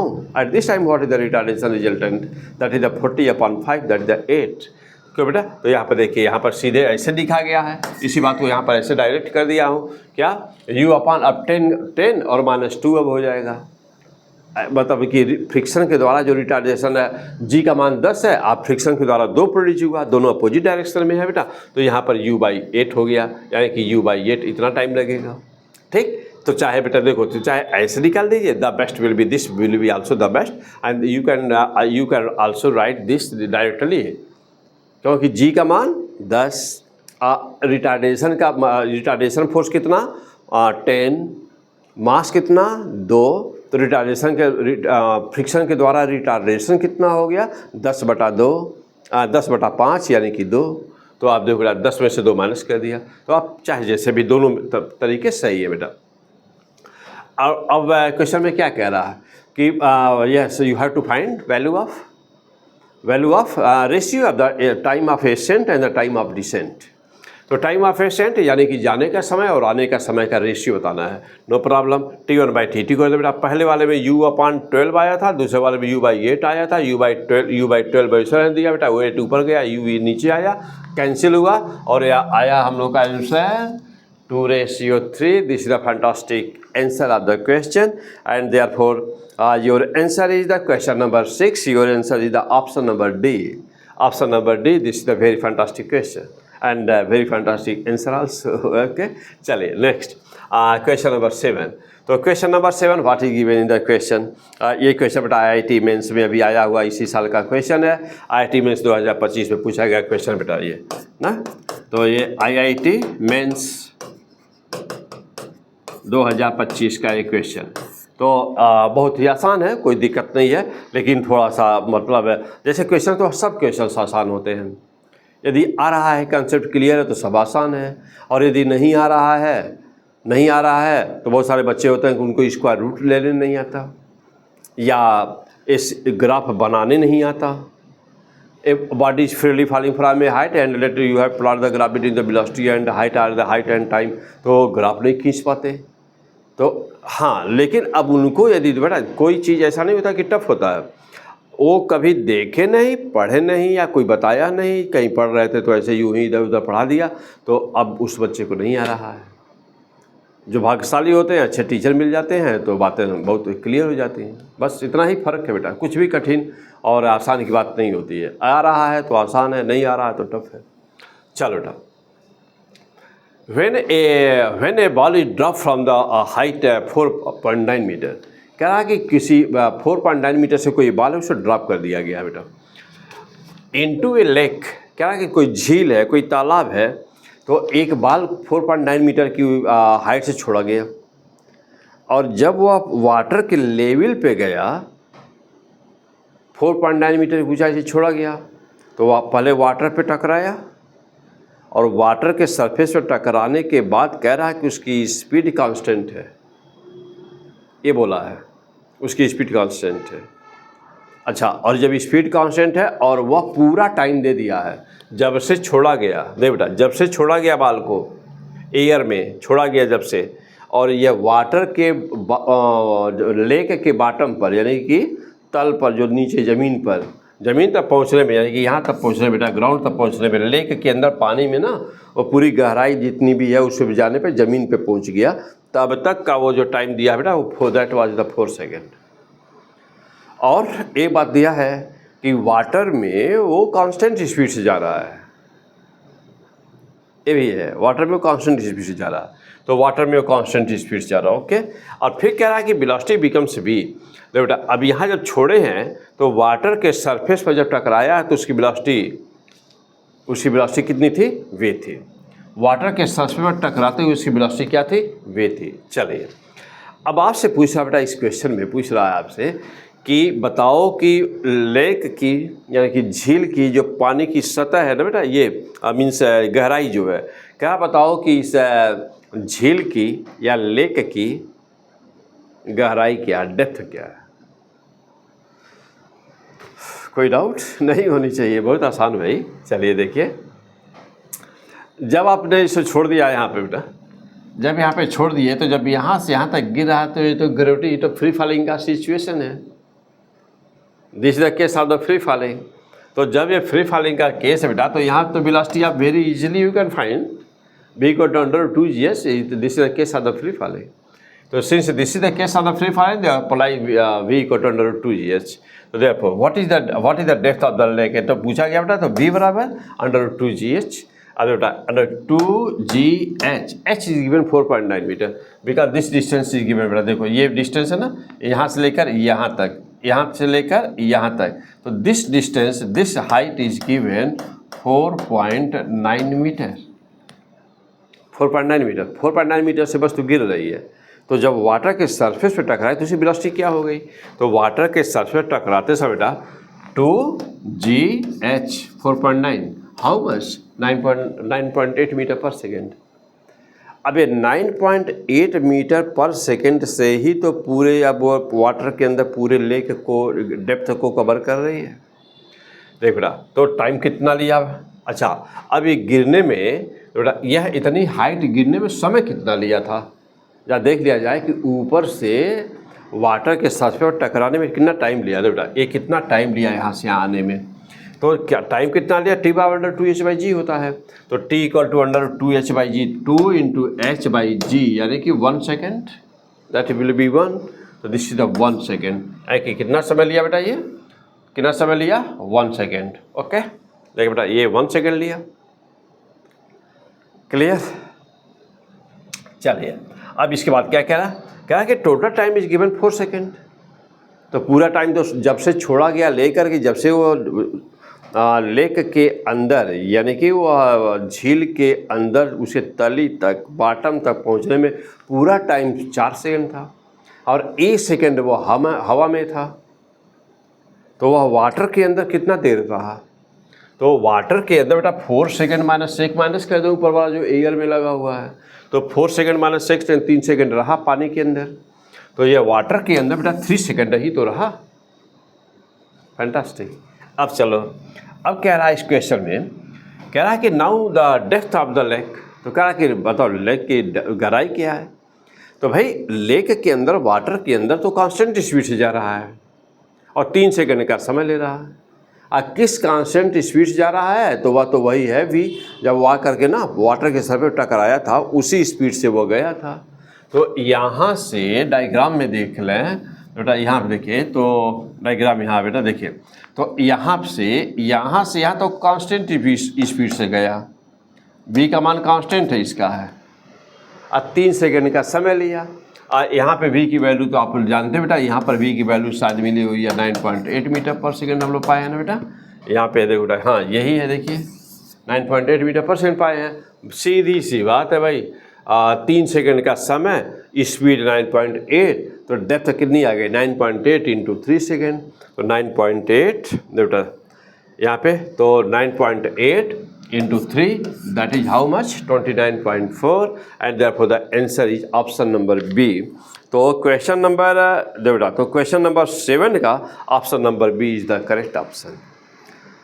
Okay, हाँ बेटा सेकेंड। चलो अब क्वेश्चन नंबर 8, तो चलिए क्वेश्चन नंबर 8 पे चलते हैं। क्वेश्चन नंबर 8, चलो बेटा यहाँ पे क्या कह रहा है क्वेश्चन में, आइए देखते हैं।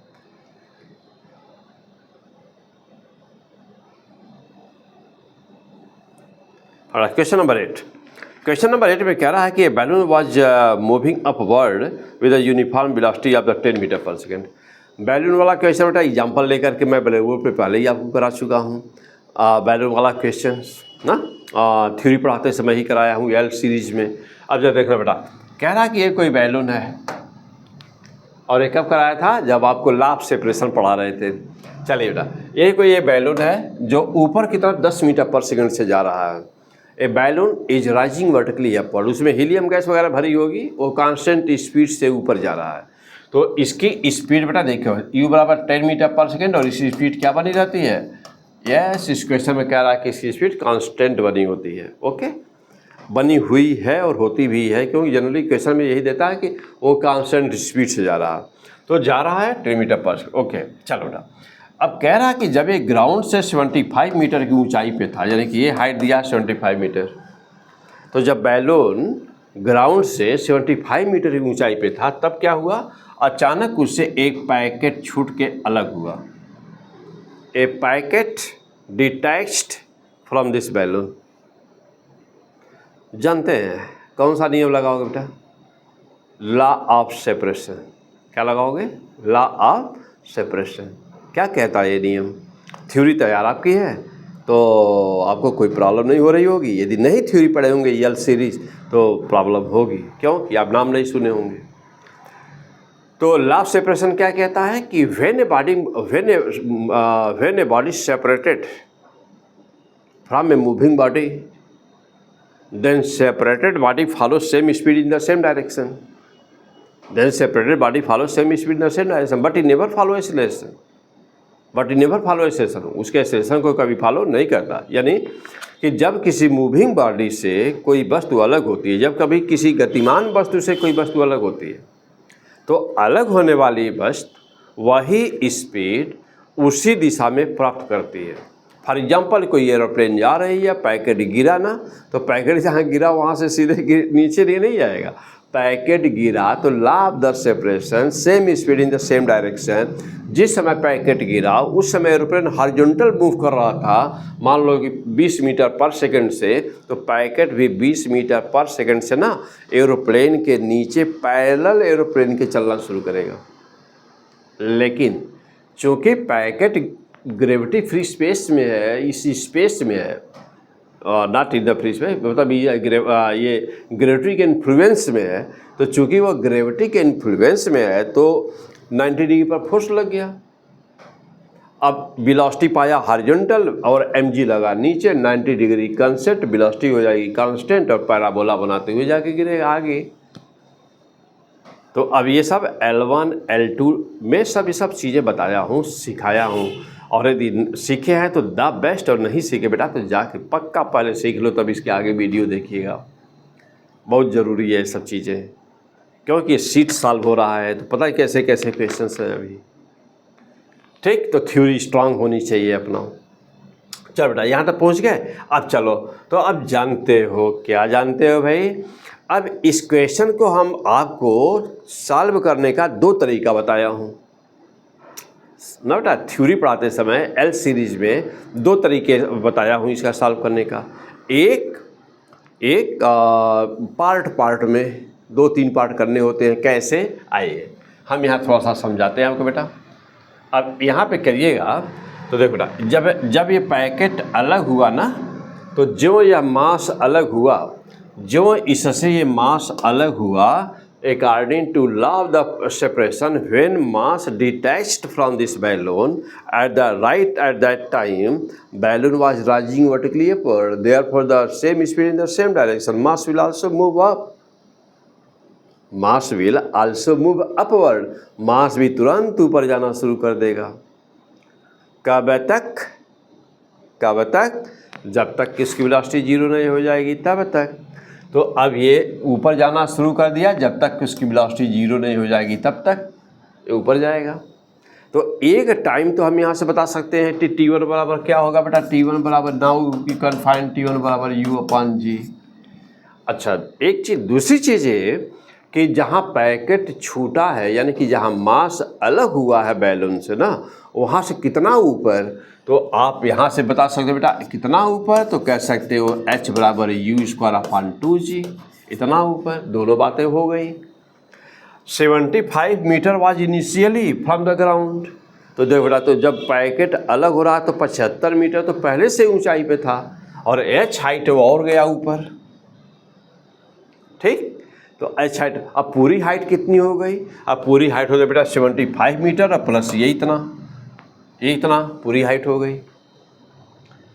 अब क्या होगा, अब पैकेट अब जब वो ऊपर जाता रहा तो इस मास का पैकेट की वेलोसिटी जीरो हो गया ना। अब पैकेट, तो अब यहाँ से क्या होगा,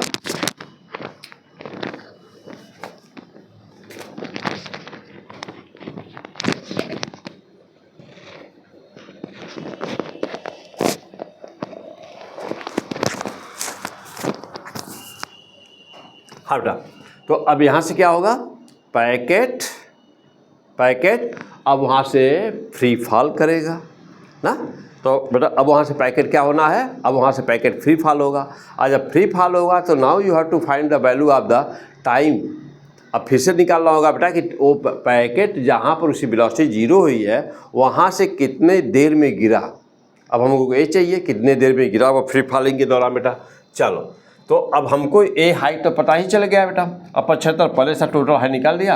अब वहाँ से हम निकालेंगे T2 बराबर कितना हुआ।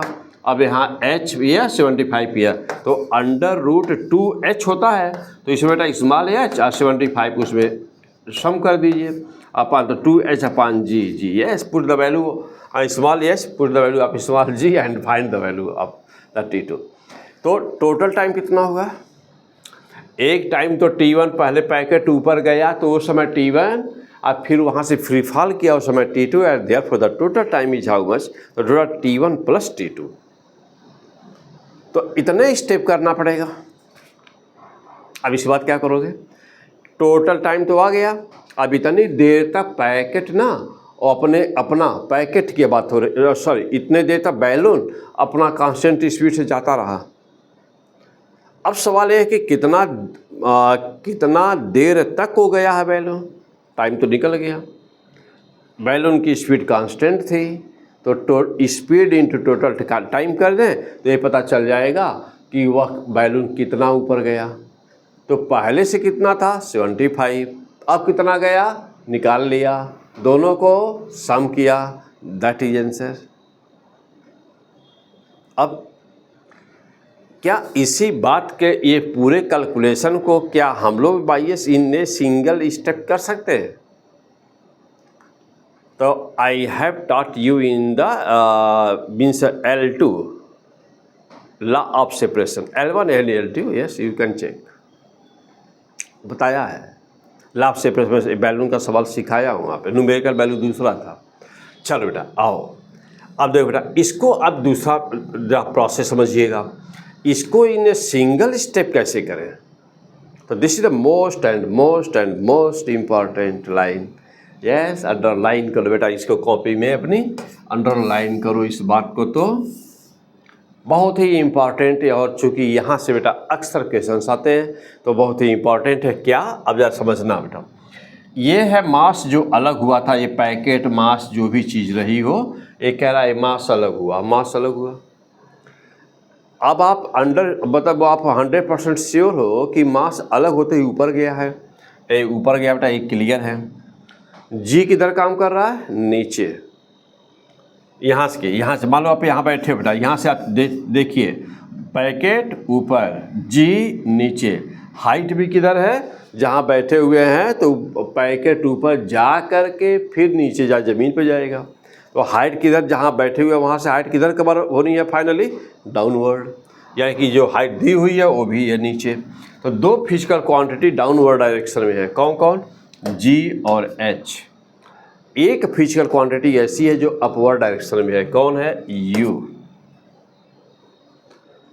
ओके, द वेरी फैंटास्टिक यहाँ पे प्रोसेस है बेटा।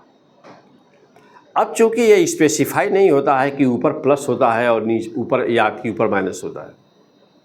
आप यदि ऊपर प्लस लेंगे तो आपको नीचे माइनस लेना होगा, यदि नीचे प्लस लेंगे तो ऊपर माइनस लेना होगा, एज योर विश। आप दोनों कर सकते हैं, दोनों ले सकते हैं, आंसर में कोई फ़र्क नहीं आने वाला। तो चूंकि ऊपर एक ही सिंगल क्वांटिटी यू है, तो जो सिंगल क्वांटिटी यू है उसको मैं माइनस मान लेता हूँ, और जिधर दो क्वांटिटी है वो ऑटोमेटिकली प्लस हो जाएंगे। तो ये इसको भी प्लस लिया, ए भी प्लस लिया, तो ये माइनस ले लिया।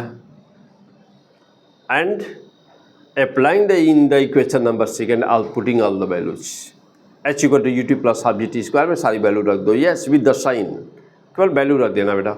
अब h equal to minus u t, but how it is a minus, yes. तो देखो बेटा यहाँ चूंकि ऊपर जा रहा ना, तो this is the minus, Y minus in comparison to g and yes, this will be the minus, okay. तो H equal to minus u t plus half g t square, g will be the positive, H equal to positive, u will be the negative, this is the concept here, underline, most important. Otherwise time ज़्यादा लगेगा, 2-3 step करना पड़ेगा, वैसे single step में answer चलेगा। अब क्या किया जाए, अब यहाँ पे h की वैल्यू 75 मीटर तो ऑलरेडी दिया ही हुआ, तो 75 रख दिया, u का मान -10 ये तो दिया ही है भाई। पैकेट जब छूटा तो उसका वो भी स्पीड 10 ही पाया था ना लॉ ऑफ सेपरेशन से, तो -10t plus half g t square, तो plus half g t square solve किया बेटा, इसको सॉल्व किया, यहाँ पे बेटा ये 2 से 5 हो गया, और यहाँ पे -10t दिया ही था, ये 75 था, 5 कॉमन है सभी में तो कट कर दिया, और फाइनली क्या पाए हम लोग, फाइनली पाए बेटा ये इक्वेशन मिला हम लोग को, 15 equal to -2t plus t square मिला बेटा, टी स्क्वायर यहीं पर है, -2t इधर, ये 15 उधर आ गया, तो टी स्क्वायर -2t 15 बराबर 0 हो गया, दिस इक्वेशन, ठीक। अच्छा, अब इसका फैक्टरी हमको टी की वैल्यू फाइंड करनी होती है, तो यह एक क्वाड्रेटिक इक्वेशन आया आप लोगों के सामने। तो ये चूँकि एक क्वाड्रेटिक इक्वेशन बेटा, तो इस इक्वेशन को आपको सॉल्व करना होता है, इक्वेशन को सॉल्व करना होता है, यानी कि जो क्वाड्रेटिक इक्वेशन उसका फैक्टर कर देना है। तो अब मान लो कहीं ऐसा कोई इक्वेशन बना, हालांकि ऐसा जनरली बनता नहीं है, लेकिन यदि ऐसा बना कि फैक्टर नहीं हो रहा है, तो फैक्टर नहीं हो तो नो प्रॉब्लम, घबराने की कोई बात नहीं हुआ, आप श्रेणीधार विधि लगा दीजिए, और श्रेणीधार विधि लगा करके वहाँ मतलब वैल्यू निकाल लीजिए। तो देखो बेटा अब यहाँ पे टी स्क्वायर -5t, देखो बेटा यहाँ -2 को हम लिख सकते हैं -5 + 3t, नो प्रॉब्लम, -2 है ना, -2 को लिख सकते हो बेटा, -5t + 3t लिख सकते हो, और -15 जैसे है वैसे ही रहेगा। अब यहाँ पे t कॉमन ले लिया, t कॉमन लिया बेटा, तो t कॉमन लिया तो यहाँ पर 8t बचेगा, तो 8t बचा, यहाँ पर 5 हो गया, और +3 कॉमन लिया तो t -5 हो गया, तो यहाँ पर भी t -5 और यहाँ पर भी t -5। जब दोनों ब्रैकेट बराबर आए तो इसका मतलब कि आपने जो फैक्टर किया है वो आपका फैक्टर सही है। अच्छा, अब एक में बेटा ये दोनों चीज़ें एक साथ हो जाती हैं, और ये दोनों ब्रैकेट के बदले एक ब्रैकेट ले लिया जाता है।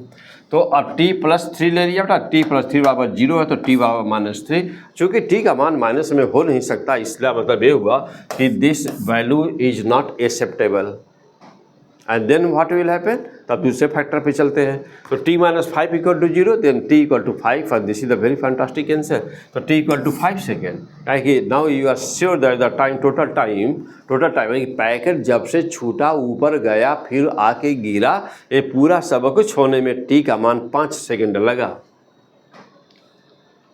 ओके, तो t बराबर 5 सेकेंड, मतलब 5 सेकेंड, तो 5 सेकेंड को लगा बेटा। अच्छा, अब 5 सेकेंड तक बैलून क्या करता रहा, तो 5 सेकेंड तक बैलून तो अपने कांस्टेंट स्पीड से चलता रहा भाई। हाँ, पैकेट जब छूटा वो ऊपर गया फिर वापस आके ज़मीन पे गिरा, पूरा समय लगा 5 सेकेंड। तो और बैलून पैकेट छूटने के बाद भी वो कांस्टेंट स्पीड से जाता रहा, बैलून कांस्टेंट भी जाता रहा। 75 मीटर ऊंचाई पहले ही है, और फिर वो उसके ऊपर भी कांस्टेंट स्पीड इतना देर तक भी चलता रहा जब तक वो पैकेट गिर रहा था ज़मीन पर, वो चलता जाता रहा। जब पैकेट ज़मीन पे टकराया तो बैलून कहाँ था, तो क्या करना है, टाइम तो पता ही चल चुका कि पैकेट 5 सेकंड में टकराया है ज़मीन पर। अब ऊपर वाली हाइट हमने निकाल दिया, स्पीड बैलून की कांस्टेंट है बेटा। तो देखिए अब यहाँ पे, तो अब चूंकि स्पीड कांस्टेंट है बेटा, तो यहाँ पे देख बेटा, तो h2 बराबर, यानी कि अब बैलून कितना ऊपर गया, तो अब बैलून बेटा देखिए h2 बराबर 10 × 5 that is the 50 metre, 50 metre. तो जहाँ जिस बिंदु पर पैकेट अलग हुआ था ना, वहाँ से बैलून 50 मीटर ऊपर गया है और 75 मीटर ऊंचाई उसकी पहले थी।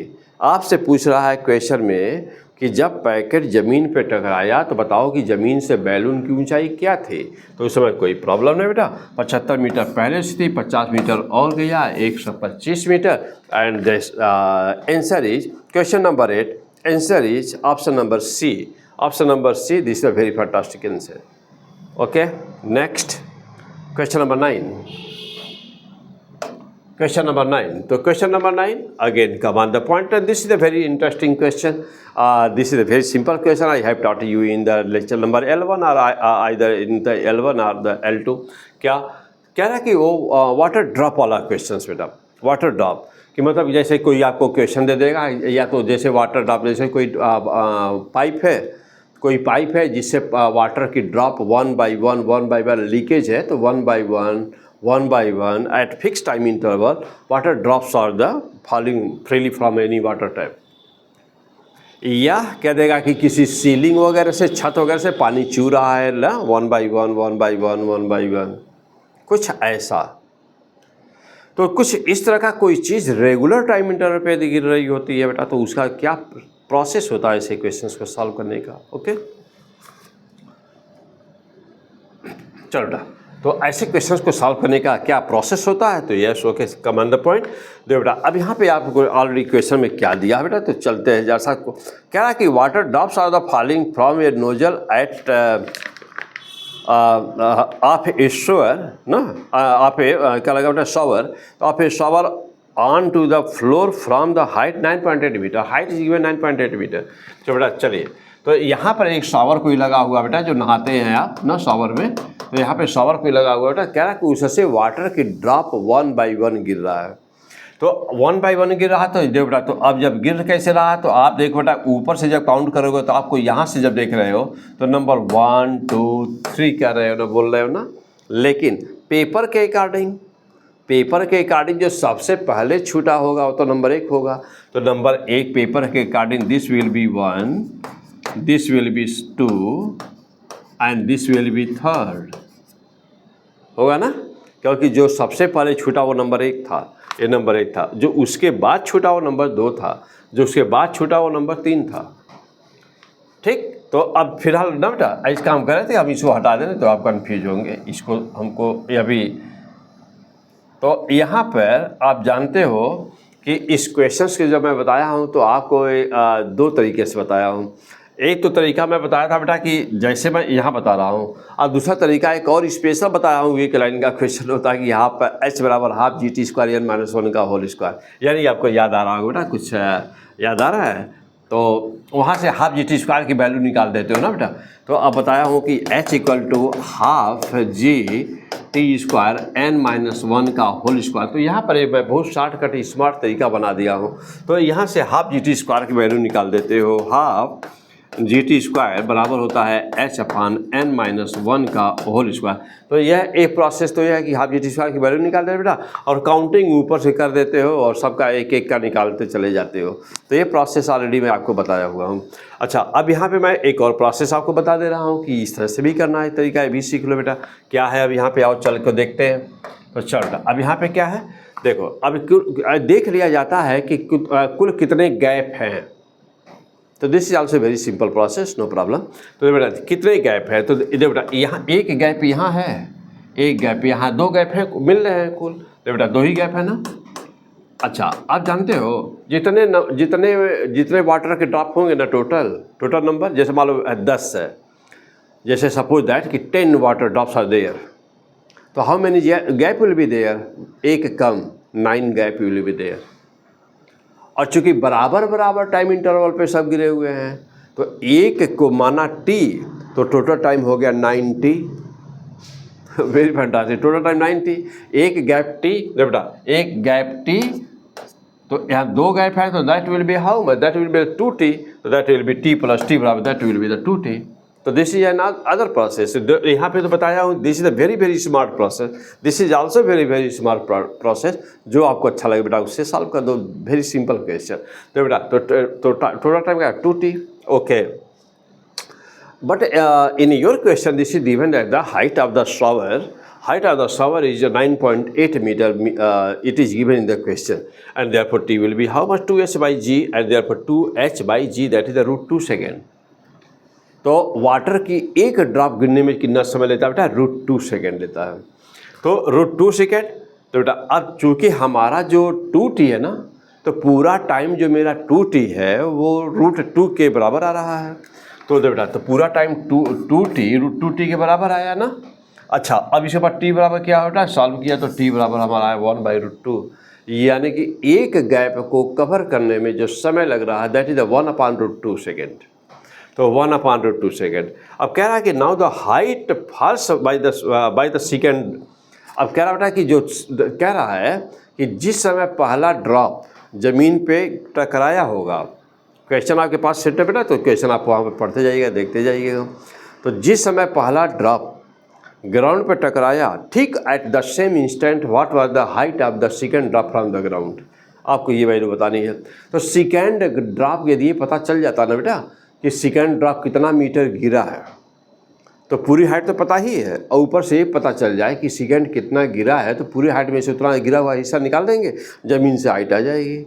तो चलिए, तो देख बेटा अब हमने क्या किया, वही काम किया हमने किया बेटा। तो अब देखा कितना गिरा है सेकेंड वाला, तो हाफ जी टी स्क्वायर, तो हाफ जी 9.8, टी मतलब 1/√2, तो 1/√2 का होल स्क्वायर कितना गिरा बेटा 4.9। और यहाँ पे देखो बेटा ये 2 हो गया, तो 2 से फिर से डिवीजन हो गया 2.45।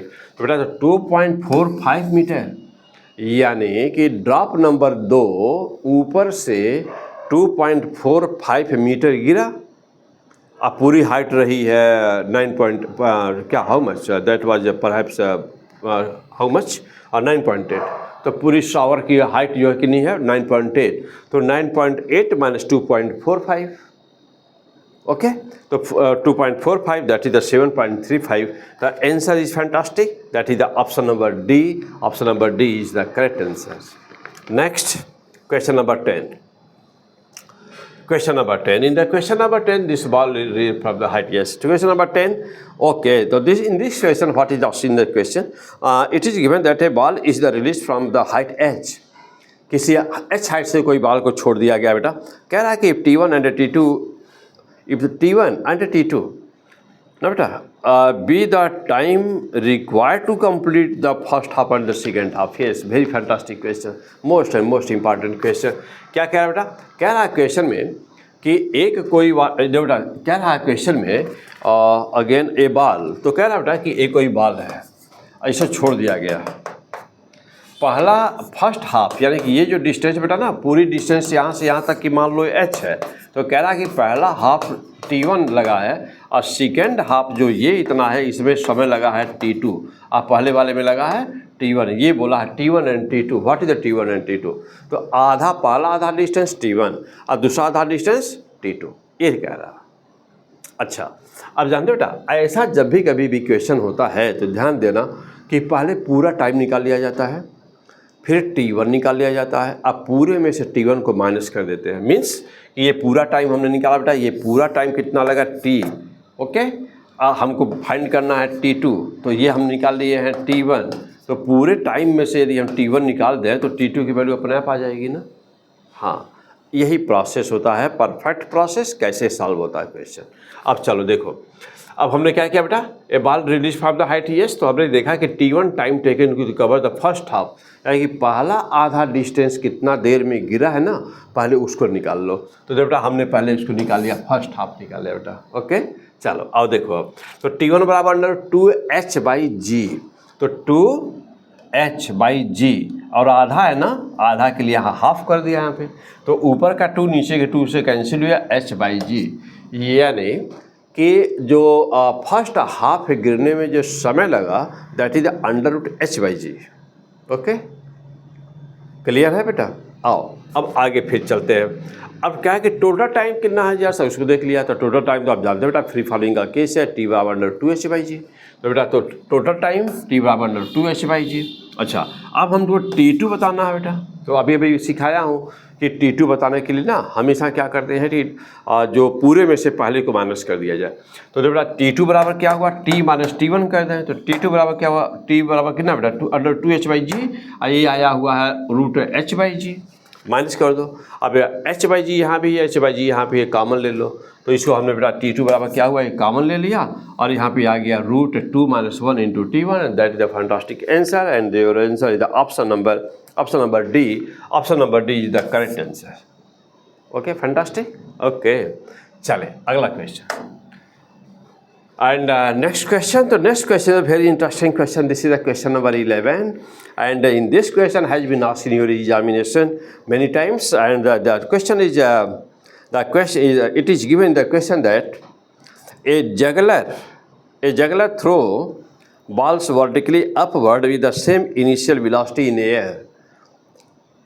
When the first ball reaches its the highest position, he throw the next ball. Yes, very fantastic. यहाँ पे जैसे कि how many balls are there? So first of all you have to find the how many balls are there. तो एक कह रहा question में कि एक कोई जगलर है। जगलर मीन्स जो हम लोग बोलते हैं बदाड़ी खेल दिखा रहा, जो खेल दिखाते हैं ना, दैट इज द जगलर।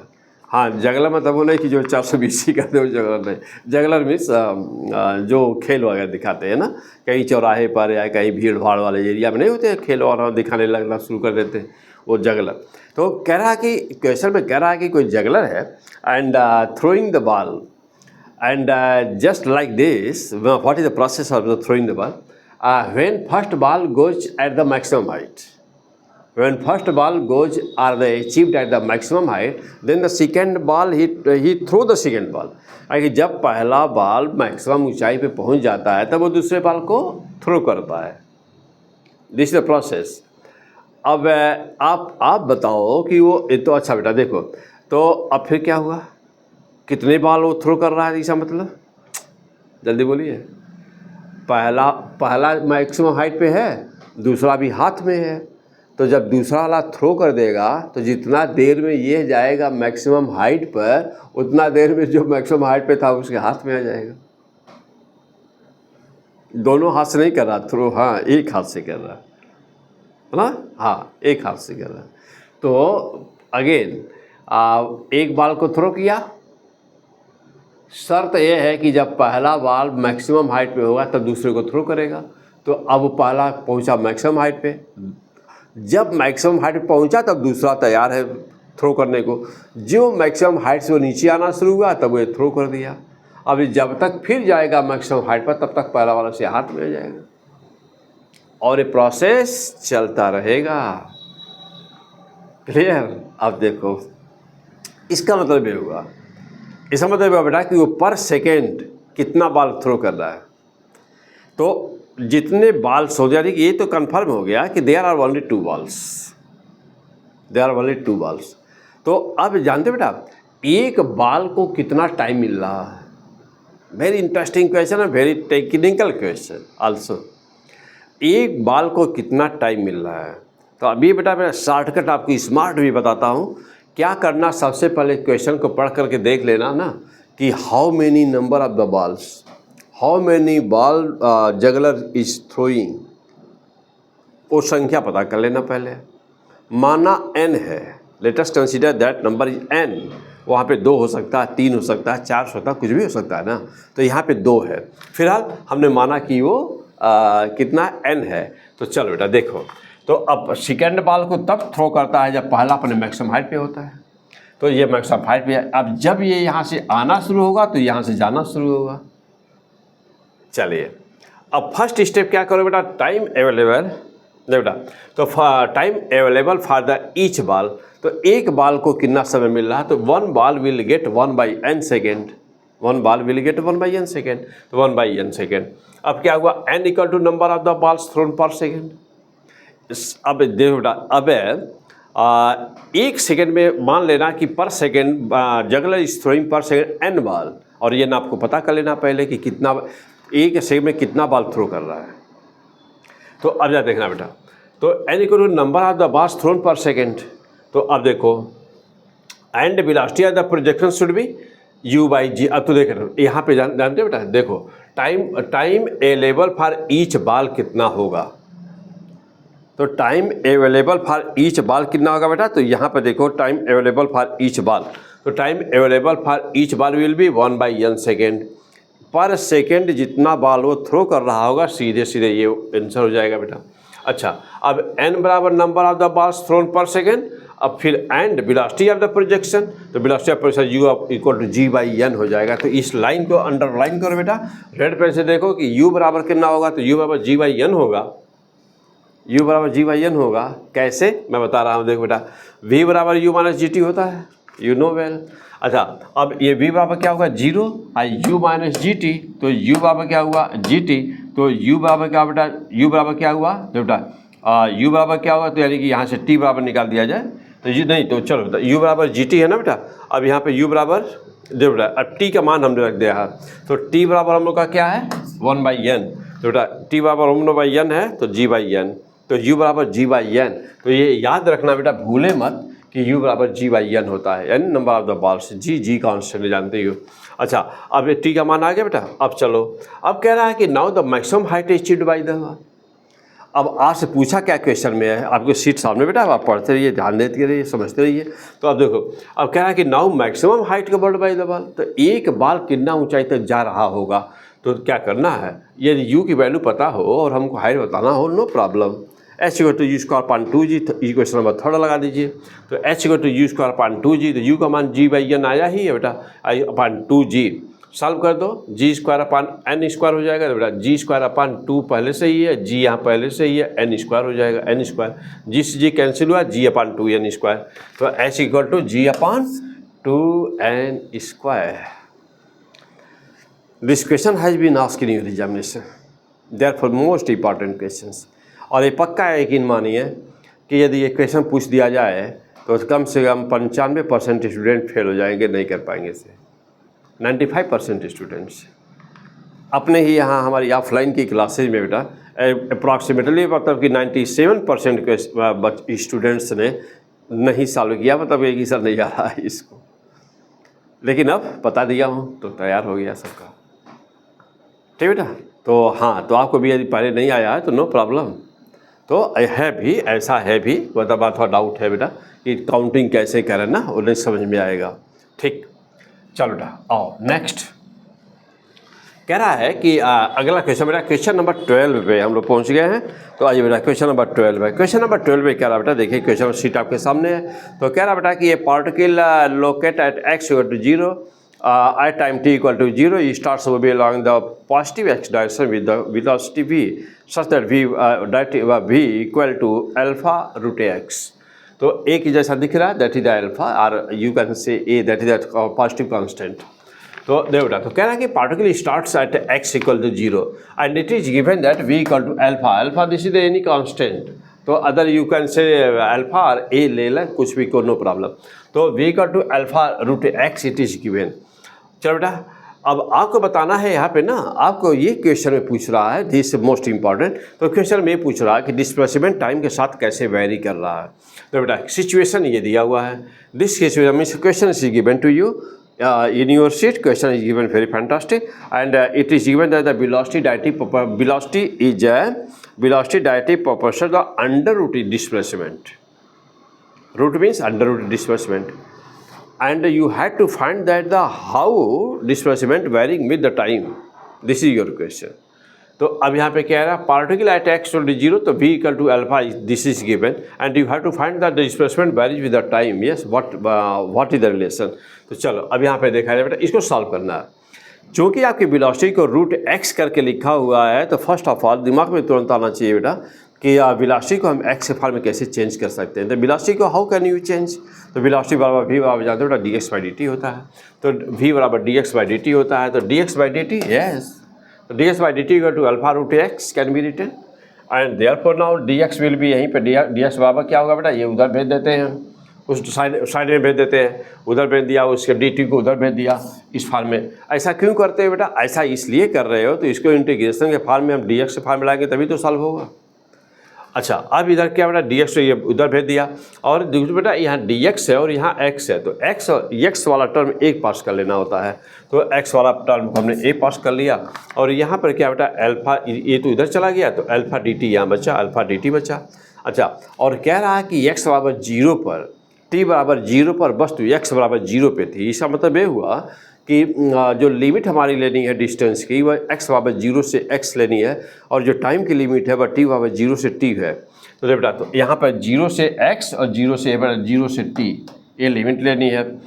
अब जैसे बेटा यहाँ पे x पावर हाफ है, मतलब रूट है, रूट का मतलब क्या है 1/2, और जब यह ऊपर जाएगा तो x पावर -1/2 बन जाएगा। तो ऊपर गया -1/2 है, और जानते बेटा कि इंटीग्रेशन में क्या करते हैं, x पावर n प्लस 1 अपान n प्लस 1, तो x पावर -1/2 पावर 1/2 हो गया, माइनस में हो गया, ऊपर गया तो माइनस हो गया है, तो -1/2 plus 1 upon -1/2 plus 1। Yes, this is the integration. और यहाँ पे क्या हुआ, dt का अल्फा कांस्टेंट है, तो जानते हो कि dt का t हो जाता है, तो अल्फा t हो गया। एंड सॉल्विंग दिस नाउ क्या मिलेगा बेटा, यहाँ सॉल्व करोगे तो यहाँ पे जब सॉल्व करोगे तो आप पा जाओगे कि -1/2 प्लस 1, यानी कि this will be the positive 1/2। और यहाँ पर क्या हुआ बेटा, x to the power -1/2 plus 1, that is also positive 1/2। तो x to the power 1/2 upon 1/2 you will get here, and therefore now what will happen. अब बेटा यहाँ पे क्या हुआ, तो x power half, this is the x power half, and this will goes in the right hand, and therefore you will get here. तो बेटा यहाँ पे क्या हो गया हम लोग का, तो यहाँ पर जा करके ये 1/2 से यहाँ पेपर भेज रहे हैं ना बेटा, तो ये ऊपर चला गया, मतलब इसको हमने यहीं ऊपर कर दिया है, तो चलो भाई यहीं पर ऊपर कर दिया, ऊपर चला गया, तो 2x power half equal to alpha t, and now squaring both sides, squaring both side, यहाँ स्क्वायर करोगे बेटा तो ये क्या बन जाएगा, तो यहाँ स्क्वायर करोगे 2 का ये 4 बन जाएगा, तो 4 हो गया। स्क्वायर करो ना बेटा इसको, तो स्क्वायर करो तो दिस विल बी x, और इधर क्या हुआ अल्फा स्क्वायर टी स्क्वायर। अब यहाँ पे x बराबर क्या आया, तो 4 उधर भेज दिया, अल्फा स्क्वायर बाई 4, और जानते बेटा कि ये क्या है, ये तो कांस्टेंट है, नो प्रॉब्लम। तो x इक्वल टू x क्या हुआ बेटा, ये x equal to so much, this is constant and t square, और अल्फा बराबर क्या हो गया, alpha proportional to t square, and this was the your answer, and the option means the answer is option number second, option B is the correct answer. Okay, next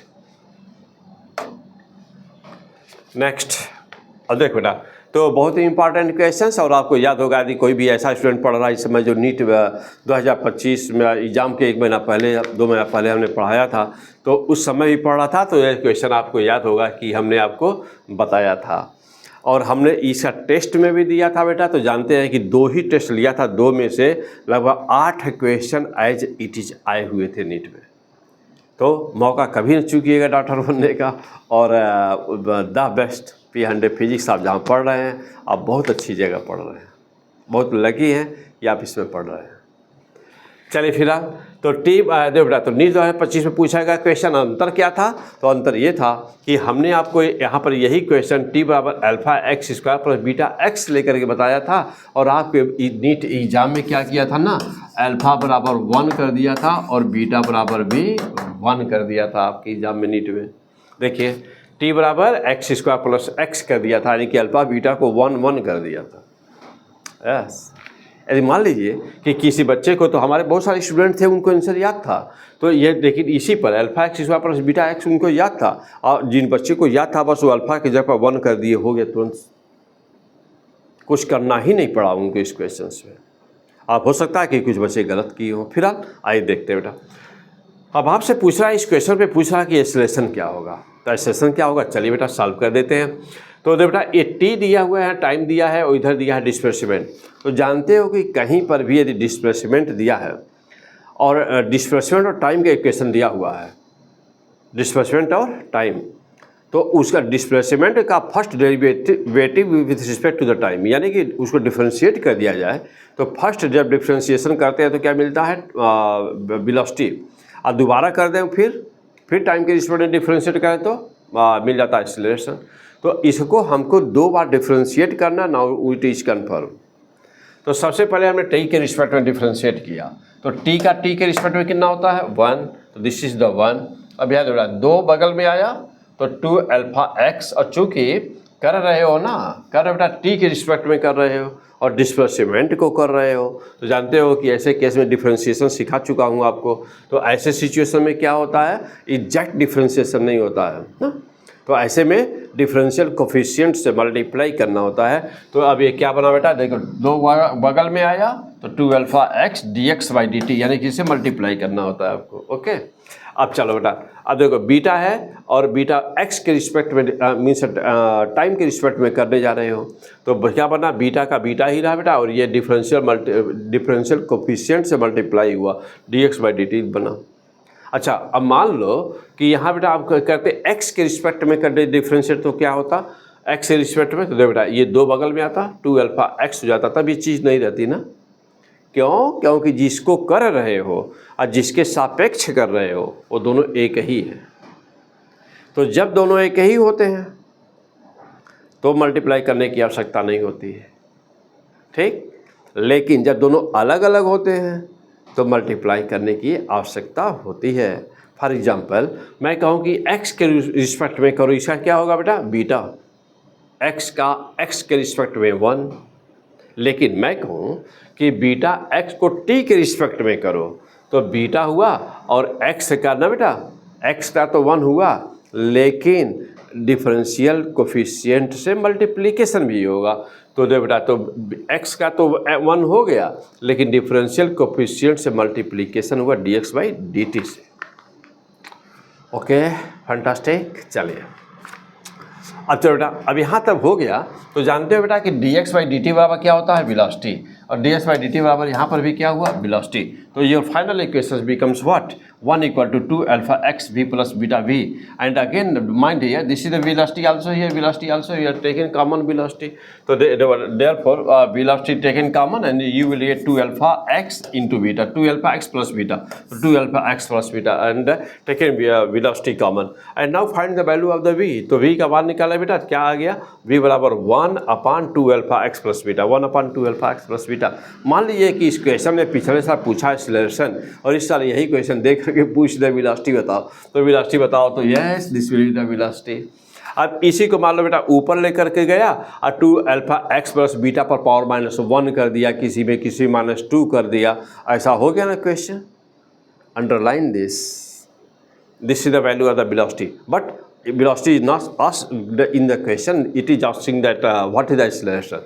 चलो बेटा, तो no problem. अब देखो ये equation number 1 है, यदि equation number 1 को देखो बेटा, यहाँ वेलोसिटी आ गई है ना, and you know well that let get first differentiation of the velocity, then that will represent that will gives you acceleration.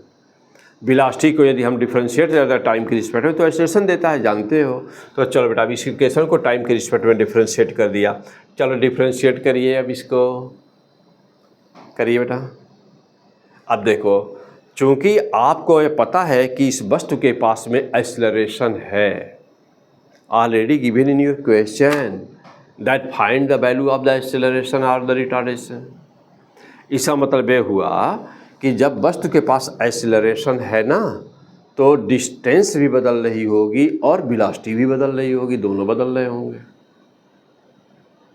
देखिए और वैसे भी जो वेलोसिटी है, देखो जो वेलोसिटी है वो डिस्टेंस का फंक्शन है, x इज द डिस्टेंस, तो velocity is the function of distance which shows that there is acceleration and either acceleration और द रिटार्डेशन। यस, इसका मतलब ये हुआ कि यहाँ पर x और v दोनों फंक्शन हो गए। देखो बेटा यहाँ पर x और v, x मीन डिस्प्लेसमेंट और the distance, that is the distance and v is the velocity, तो both are the function of the time. Time के साथ दोनों बदल रहे हैं। और जब कहीं पर ऐसा हो जाता है ना कि दो वेरिएबल आ जाते हैं मल्टीप्लिकेशन के रूप में, तो उनका डिफ्रेंशिएशन होता है फर्स्ट, पहला वाला इसे उतार दिया जाता है, लिख दो, first into differentiation of second, फिर plus second into differentiation of first. तो फर्स्ट तो बेटा 2 अल्फा हमने बाहर किया, first x differentiation of second dv by dt plus second differentiation of first. Okay, अब x dv बाई dt बराबर acceleration है, तो अब इसके जगह पे एक्सीलरेशन ले लिया, और 2 अल्फा, और यहाँ पर क्या है बेटा एक्स ए 2 अल्फा एक्स से मल्टीप्लाई कर दिया, 2 अल्फा अंदर कर दिया ब्रैकेट के, यहाँ पर ये v है, ये भी v है ना, dx बाई dt वेलोसिटी होता है, तो वेलोसिटी गुणे वेलोसिटी स्क्वायर हो गया, और 2 अल्फा मल्टीप्लाई किया अंदर आ गया।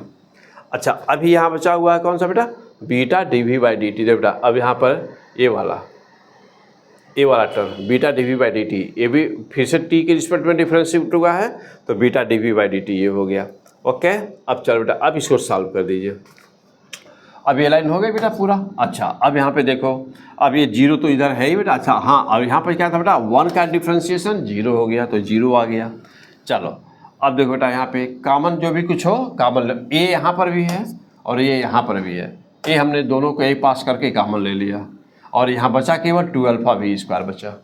अब ए की हमको वैल्यू चाहिए, ए की जब वैल्यू चाहिए बेटा, तो इसको हम इधर भेज दिए लेफ्ट हैंड में, तो जब यहाँ से लेफ्ट हैंड में भेजे जाके माइनस हो जाएगा, माइनस ये उसके नीचे चला गया, डिनोमिनेटर बन गया जा करके, तो 2 अल्फा एक्स प्लस बीटा हो गया, अब साइन माइनस हो गई। अच्छा, और जानते हो, और ये इतना ना तो हम लोग पहले ही पाए हुए हैं कि 1/2 अल्फा एक्स बराबर प्लस बीटा बराबर वेलोसिटी है, पहले पाए ऊपर। तो अब हमने क्या किया बेटा, इसके स्थान पर ना, इसके स्थान पर वेलोसिटी एक और कर दिया, तो वेलोसिटी का स्क्वायर तो पहले से ही है, और एक वेलोसिटी और आ गया ऊपर, यानी कि कितना हो गया 2 alpha v cube. This is the very fantastic question. Answer कितना है बेटा, तो answer is option, answer 30 number question है बेटा, और आंसर इसका ए ऑप्शन। माइनस में आया है, एक्सेलरेशन आपने निकाला है, माइनस आया, इसका मतलब क्या शो कर रहा, रिटार्डेशन शो कर रहा। यदि रिटार्डेशन पूछता तो अभी माइनस नहीं लगाते, एक्सेलरेशन पूछा तो माइनस रहेगा। अभी यही रिटार्डेशन बनाना हो तो माइनस से बोलेंगे, अब माइनस से बाबा बोलना होगा तो 2 अल्फा v क्यूब कहा जाएगा ना। ठीक, अब इसी को मान लो घुमा करके फिर कुछ पूछ देगा, तो अच्छी तरह से तैयार रहे अपना। ओके बेटा,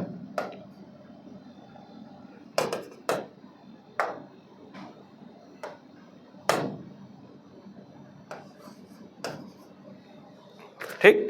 और बेटा अब देखिए अगला क्वेश्चन एक और है, यहाँ पे 14 नंबर क्वेश्चन क्या है बेटा कह रहा है। हाँ बेटा 14 नंबर क्वेश्चन क्या बेटा कि कोई एक साइकिलिस्ट है, यह कम on the point, A cyclist starts from the point P. क्या बेटा कि यहाँ पर ये कोई एक साइकिलिस्ट है, कोई एक मतलब सर्कुलर कोई एक फील्ड है, a cyclist start from point P circular ground, कोई ये सर्किल के रूप में ग्राउंड है कोई, तो ये साइकिलिस्ट यहाँ पी पर शुरुआत करता है, ठीक बाबा 0 पर और पी पर है, और वहाँ से पॉइंट यस दिया हुआ, पी से यस पे जाता है, वो पी से यस पे जाता है, और रेडियस दिया बेटा, ये रेडियस है, इस ग्राउंड का रेडियस है, सर्कुलर ग्राउंड का रेडियस है। आर की वैल्यू दिया बेटा 2 किलोमीटर, आर की वैल्यू दिया बेटा 2 किलोमीटर। कह रहा है कि डिस्प्लेसमेंट पी से यस। अब हमको बेटा क्या करना है, इस क्वेश्चन में पूछ क्या रहा देख लिए पहले, तो इस क्वेश्चन में पूछा बेटा the displacement so much cyclist. हाँ बेटा केवल डिस्प्लेसमेंट पूछा है, तो केवल मीन्स एवरेज स्पीड अगले क्वेश्चन में पूछा, तो केवल डिस्प्लेसमेंट पूछा बेटा। चलिए, तो डिस्प्लेसमेंट पूछा, वेरी सिंपल क्वेश्चन। देखिए बेटा, अब यहाँ पर यह आर है, ये भी आर है, और ये आपको बताना है, तो ये तो पाइथागोरस प्रमेय लगा दिए, उसी से निकल जाएगा सीधे। अदरवाइज जानते बेटा, हमेशा के लिए सीख लीजिए कि एक नियम होता है, जहाँ पे बहुत सारे क्वेश्चंस मैं अभी आगे करवाऊंगा। तो एक नियम होता है बेटा कि कहीं पर भी जब आपको किसी वेक्टर क्वांटिटी में चेंज बताना होता है ना, तो वहाँ पर होता है, तो एक फार्मूला होता है बेटा, मान लो डेल्टा आर आपको बताना है। डेल्टा आप बताना व्हाट इज द डिस्प्लेसमेंट, यानी कि final displacement minus initial displacement करोगे तब आएगा डिस्प्लेसमेंट। तो देखो बेटा, डेल्टा आर बताना हो तो फार्मूला होता है बेटा 2r साइन दोनों पोजीशन के बीच कितना एंगल बन रहा है, तो 2r साइन 90/2, यानी कि फार्मूला हमेशा जैसे मान लो डेल्टा वी बताना है, वेलोसिटी लेना है, तो कहोगे 2v, अब ये न्यूमेरिकल वैल्यू रहेगा बेटा, तो 2v साइन, अब देख लोगे एंगल कितना, मान लो 60 डिग्री है, तो कहोगे 60/2, ऐसे कुछ भी हो, फोर्स कोई भी वेक्टर क्वांटिटी हो, और उसमें चेंज बताना है दो पोजीशन के बीच में।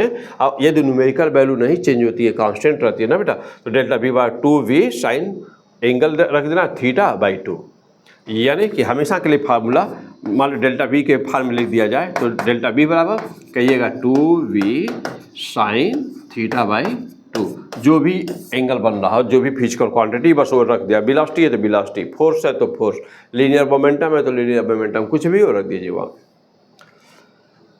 आइए, अब यहाँ पे क्या हो रहा है, तो वैल्यू हमने रख दिया, तो 90 तो बेटा एंगल चूंकि 90 बन रहा है, पी और एस के बीच एंगल 90 बन रहा है बेटा, ये एंगल 90 है, 90, तो हमने यहाँ पे रखा बेटा 90 रख दिया, और 90 रख दिया बेटा, तो ये क्या हो गया 45 हो गया, तो 2r साइन 45, साइन 45 को 1/√2 होता है बेटा, तो 2r साइन 45 1/√2 होता है, यानी एक काट दिया रूट से, तो √2r आ गया, √2r। अब √2r आ गया बेटा, अब क्या कह रहा है, तो अच्छा, अब r की वैल्यू कह रहा है ना, r की वैल्यू 2 किलोमीटर है, तो अब r की वैल्यू हमने रख दिया 2 किलोमीटर, 1 किलोमीटर बेटा, r की वैल्यू 2 किलोमीटर है, तो r की वैल्यू 2 किलोमीटर। अब इसको बेटा 2√2 आया ना, अब इसको √8 करके ऑप्शन में दिया हुआ है, तो देखो बेटा 2 को अंदर भेज दिया, तो अंदर जाएगा रूट के अंदर, तो 4 बन जाएगा, तो 4 × 2 8 हो जाएगा, यानी कि इसी को दूसरे फॉर्म में लिखा हुआ है। आंसर कौन सा है, answer is the option number D. And now come on the question number 15।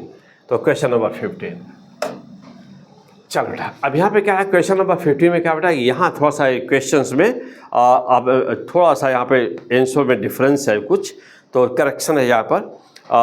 50 number question का आंसर फर्स्ट सही दिया हुआ है ना, तो फर्स्ट सही दिया हुआ, लेकिन आंसर आएगा कुछ कितना आता है, चलिए देखते हैं हम लोग।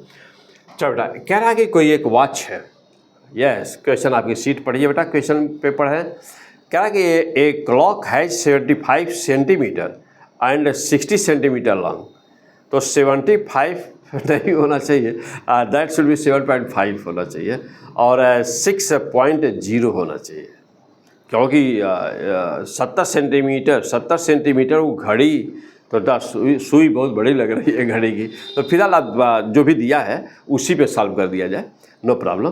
तो 75 सेंटीमीटर कह रहा सेकंड वाली सुई है लंबी, और फिर कह रहा कि 60 सेंटीमीटर मिनट वाली सुई लंबी है। आइए चलिए फिर देखते हैं बेटा, तो हम वही वैल्यू ले लिया है जो फिर दिया हुआ है, लेकिन exact value that will B 7.5 and the 6.0 that will B, and perhaps your option number A will be on that value, which means when this length will be 7.5 and 6.0 centimetre, okay.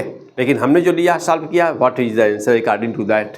चलो बेटा, तो जो फिर print है उसके according कह रहा बेटा कि सेकेंड हैंड, SH हमने लिखा सेकेंड हैंड की लंबाई को बोला है 75 सेंटीमीटर, तो आप 75 सेंटीमीटर ले लो बेटा। और फिर कह रहा है कि मिनट हैंड की लंबाई है, मिनट हैंड के बाद 60 सेंटीमीटर 60 सेंटीमीटर, टेकन दिस।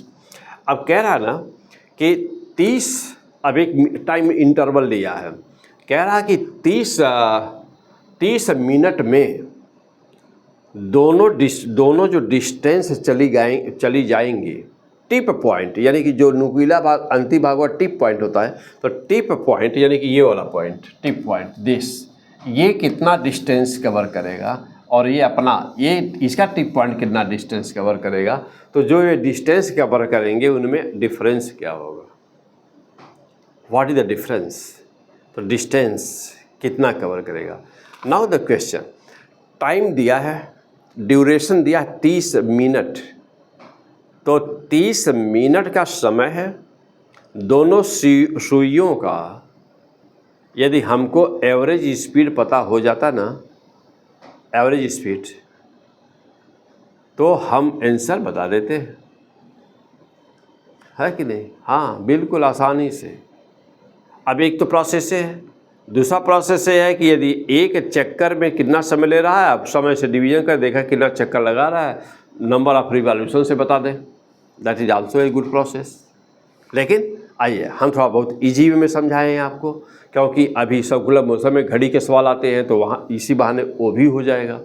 चलिए, ड्यूरेशन कितना है, ड्यूरेशन दिया बेटा 30 मिनट, तो जब 30 मिनट दिया है इसका मतलब ये हुआ कि हम सबको सेकेंड में बदल देते हैं पूरा, तो यह 30 और इंटू 60, यानी कि 30 मिनट है, 1 मिनट में 60 सेकंड होते हैं, तो 30 इंटू 60 यानी कितना हो गया बेटा, तो ये हो गया 30 गुणे 60 यानी कि कितना हो गया बेटा 18, और एक जीरो पहले तो बात तो और लगा दो बेटा 1800 सेकंड हो गया बेटा। चलो अब क्या है कि एवरेज स्पीड सेकेंड हैंड का कितना हुआ, तो एवरेज स्पीड सेकेंड हैंड का कितना होगा 2πr/t।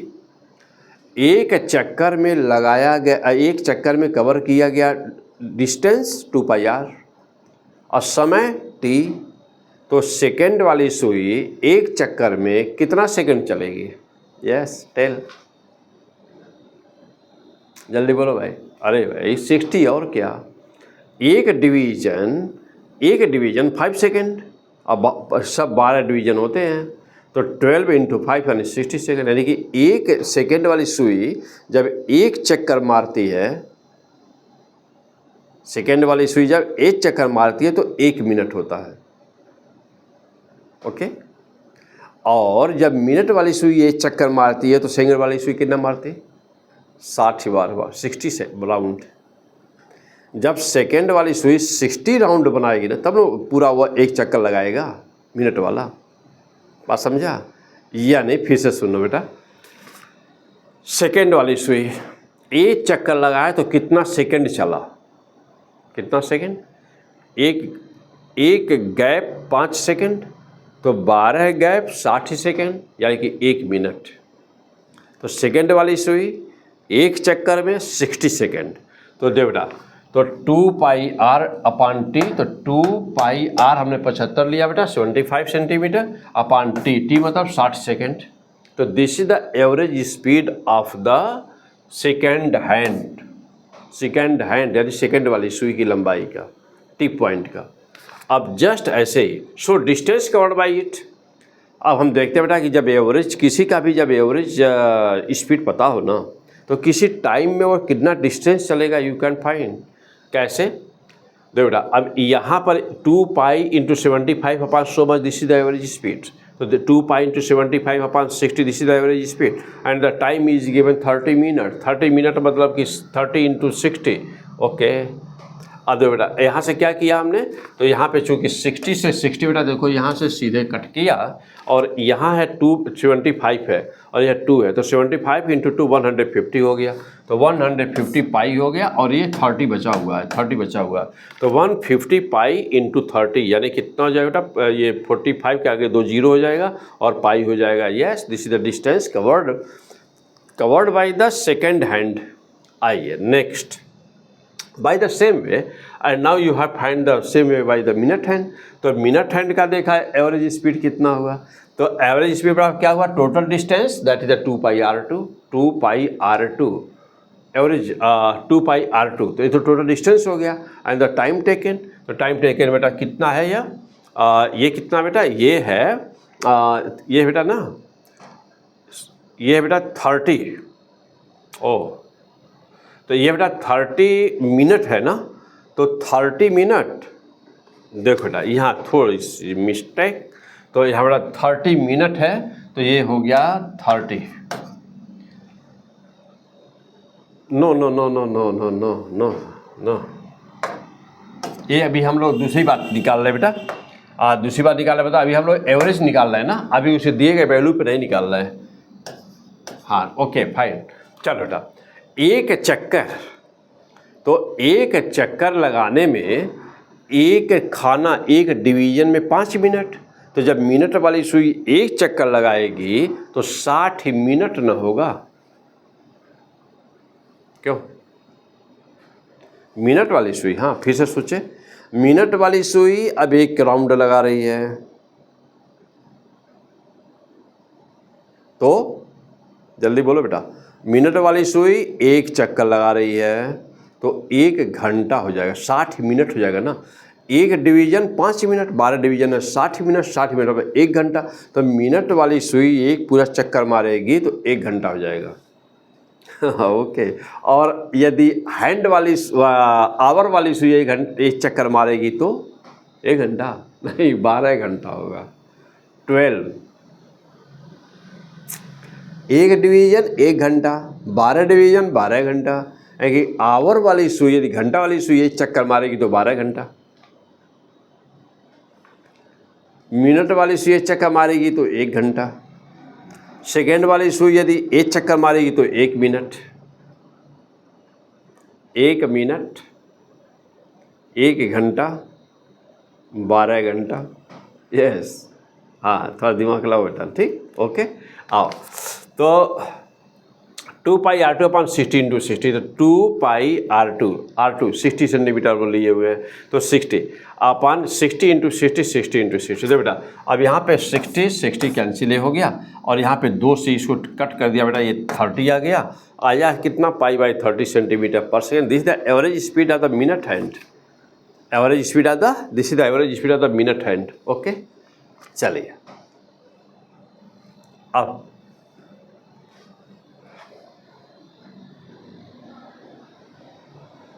हो गया, चलो बेटा अब क्या देखना, अब क्या कि now distance covered by the minute hand. अब मिनट हैंड कितना कवर करेगा, अब हमको ये देखना है मिनट हैंड। तो minute now distance covered by the minute hand, तो एवरेज स्पीड तो मालूम बेटा π/30 हो गया है, π/30, और मिनट हैंड में 30 मिनट, 30 मिनट मीन्स 30, और वही अभी जो पीछे लिखा गया था, तो π/30 या 30 इंटू 60, 30 मिनट में ना कितना सेकेंड, तो सबको सेकेंड में निकाल रहे हैं, तो 30 इंटू 60 किया बेटा, 30 से 30 कट गया, 60 पाई S2, तो S2 का माना है, S2 का माना है 60 पाई, ठीक। अब बेटा अब क्या हुआ, कह रहा कि अब जो सेकेंड वाली सुई है और जो मिनट वाली सुई है ना, दोनों के द्वारा जो कवर किया गया फाइनल डिस्टेंस है उसमें डिफरेंस कितने का। चलिए, तो S1 सेकेंड वाला, मिनट वाला S2, पहले वाले का कितना आया था बेटा 450 पाई, दूसरे वाले का 60 पाई, माइनस कर दिया 390 पाई, तो 390 पाई, पाई की वैल्यू पुट किया 3.14 मल्टीप्लाई किया, and that will be 1224.6 centimetre. Okay, तो this is the answer, and since answer is not matching here, answer बेटा अभी सॉल्व करने के बाद तो मैच नहीं कर रहा है कोई, क्योंकि आपका आंसर दिया है 139, तो I will check it again, but this is the fantastic answer, this is the final answer. And answer मैं चेक कर लेता बेटा, क्या दिया है 15 नंबर का, तो 15 नंबर का आंसर ए दिया है, क्या कि ये दे रहा है 139, तो इस क्वेश्चन को चेक करना होगा बेटा एक बार, लेकिन फिलहाल this is the process, and ऐसे ही ये सॉल्व होता है। यदि कोई करेक्शन होगा तो हम ये तुरंत बताएंगे इसी अगले वीडियो में।